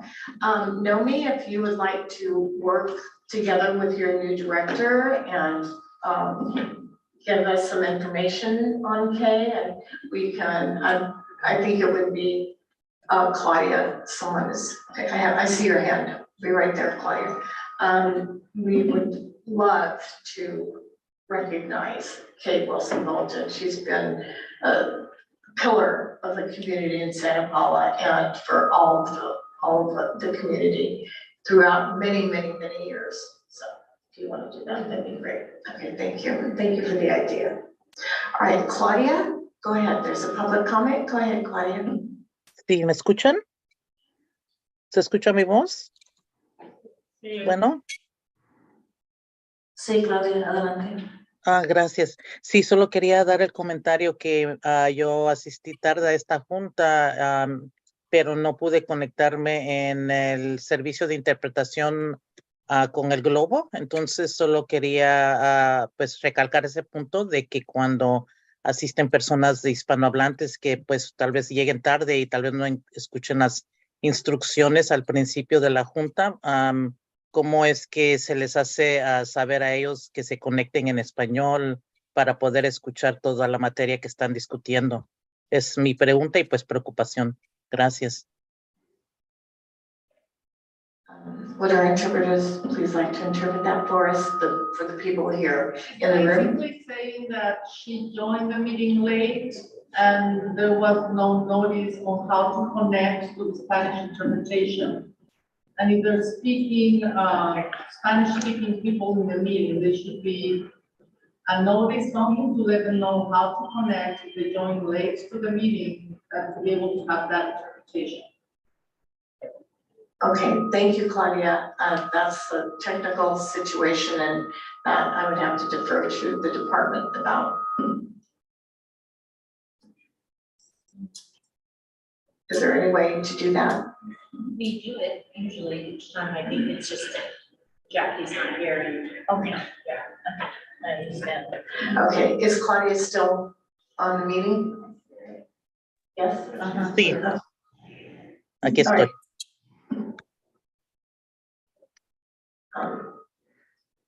I'll talk to you after the meeting, okay? Okay, thank you. All right, are there any other public comments? No more on, oh, there is Robert O'Reilly from Supervisor V&A Lopez's office. Please, you have the floor. Thank you. For some reason, I cannot start my video. I don't know why. I just tried. Maybe some of the technical difficulties. I just wanted to be sure that I've understood the last statement correctly. Am I correct in that we are not doing interpretation on this meeting? No, hi, it's Dr. Veteran Robert. So we had a technical issue at the beginning of the meeting. We also have new interpreters here who were not used to the process. We had some technical differences, technical difficulties with the interpretation feature of this meeting. We always have the meeting simultaneously interpreted. And this is the first time we've ever had an issue with our new interpreters. So we will make sure it's resolved for the next meeting. Okay, but for this meeting, we're having issues. So that last speaker was not interpreted. Correct. Okay, thank you. Thank you. We have one more public comment. Please go ahead. Hello, good afternoon, everyone. Thanks for the time. I am in fact one of the interpreters. We joined very gladly and we came before the time. There were technical difficulties that have nothing to do with our services. Yes. But we've been here, so we were unfortunately unable to provide the services. And we've been mentioning this situation for several meetings. It's been supposedly ongoing and trying to be fixed. It's technical, but we are here. We've been here through the whole session, more than happy to work. So just wanted to mention that it has nothing to do with the service provider, so the interpretation services. Thank you so much. Thank you for those comments. We appreciate it, and we appreciate your taking the time to be here. Thank you. Okay, are there any other public comments? Oh, one more? Okay. I have a comment. I don't know who that, oh, Greg Friedman, is that correct? Yes. Okay, yes. I was invited to speak just this morning. Is it my turn now? Yes, Greg. Public comments, unfortunately, are limited to 3 minutes, but we would definitely like to hear from you. So please go ahead. Okay, yeah, I understand that. Again, my name is Greg Friedman, and this is in reference to the situation with Vista Del Mar. I was delighted to see in Dr. Denering's notice of action letter on October 9th that she was intending to ask the Board of Supervisors, to terminate their authorization to treat LPS patients. My daughter is actually the number 3 bullet on that letter. And since that happened, let me just read it to you because people probably don't know what it is, but Martin Luther King Day of last year, so January of 22, an involuntary patient discharged without housing prior to the expiration of their welfare and institutions code 5250 hold before a 3-day holiday weekend. Patient found in a motel room on the holiday Monday, having completed suicide by overdose on medications prescribed by Vista Del Mar. I'm really not here to talk about that. I'm here to talk about the possibility now that, according to an article in the Ventura County Star, that termination may not happen due to a quote path forward that was offered Vista Del Mar in a 15-page plan if they choose to accept it. The problem that I have, I've learned a lot about Vista Del Mar, and the more I learn, the more the more I see, the more it causes me to dig into the history. And there is such a long history with not just Vista Del Mar, but other hospitals in California. But the problem is this issue really needs to be looked at from the perspective of the owners of Vista Del Mar, Signature Healthcare, and the owner of Signature Healthcare, Dr. Soon Kim. There's a horrendous history of this kind of behavior of the same nature that's noted in Dr. Denering's letter, going back to decades, over 2 decades, back to Michigan and Illinois, where hospitals have been shuttered because of this. So what I'm getting at, I know I must be getting close to my 3 minutes, but what I'm getting at is that I'm objecting to not terminating that, or at least not terminating it until there's a further investigation into Dr. Kim and Signature Healthcare. So that's basically what I wanted to say. I thought that the Behavioral Health Advisory Board would be a good venue to voice this in. since they, advise Dr. Dennering, and there's so much history here. Obviously, I can't even begin to get into it in 3 minutes, but anyway, that's my comment. Okay, thank you. Is your last name pronounced Friedman or Friedman? Greg. Yeah, Greg Friedman, Friedman. Okay, thank you very much for your public comment. We are now over time, and so I'm going to, oh, there's one more public comment? Okay, go ahead. We don't normally respond, but I just really want to say how tragic it is that you lost your daughter due to this. I just want to acknowledge her loss.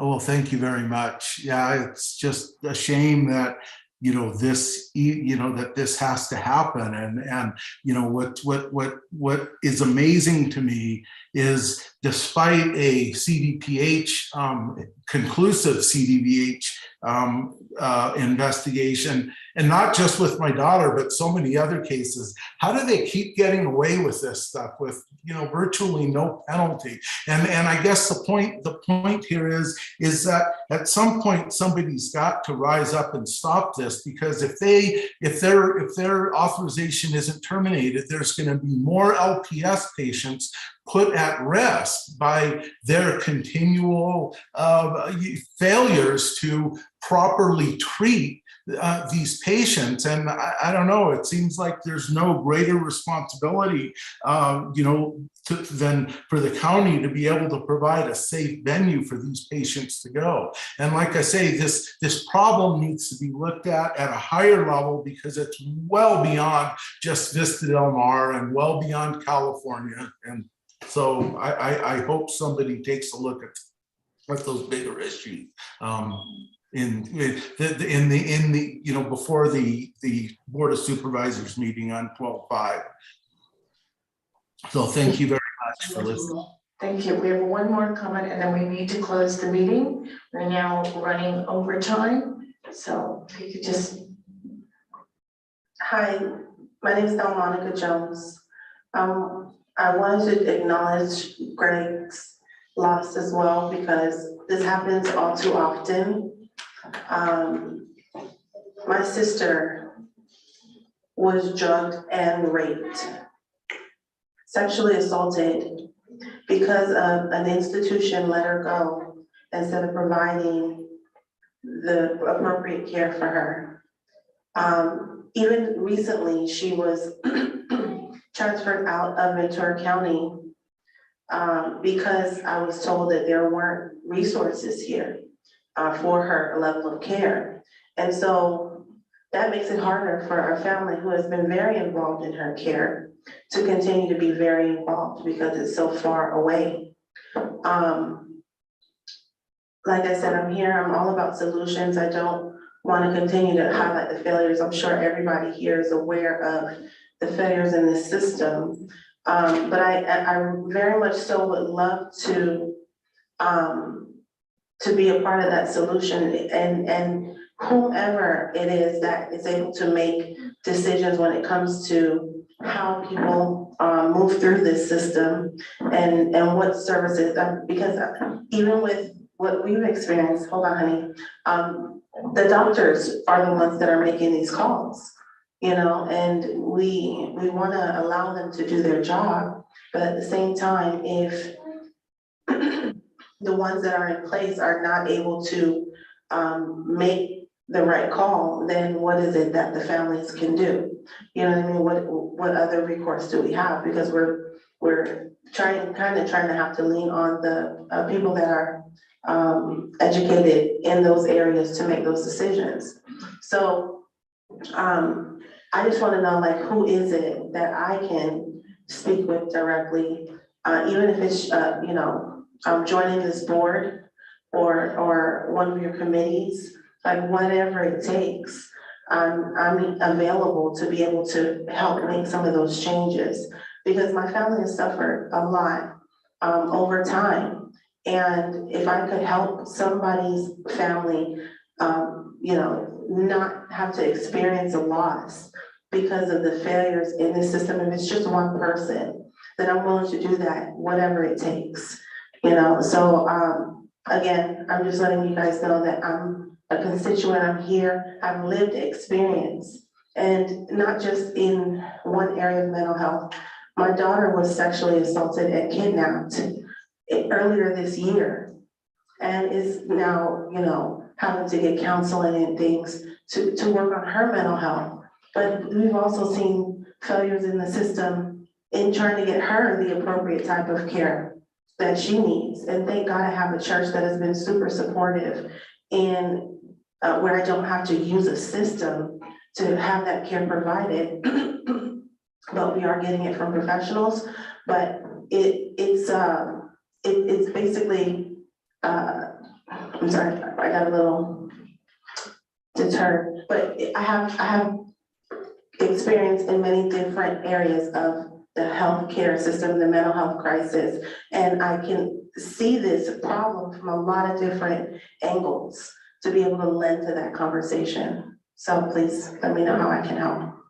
Thank you. Right. Thank you, everyone. Thank you for everyone's participation today. And with that, I will adjourn the meeting. Thank you. See you all on December 18th. We'll make your machine go crazy.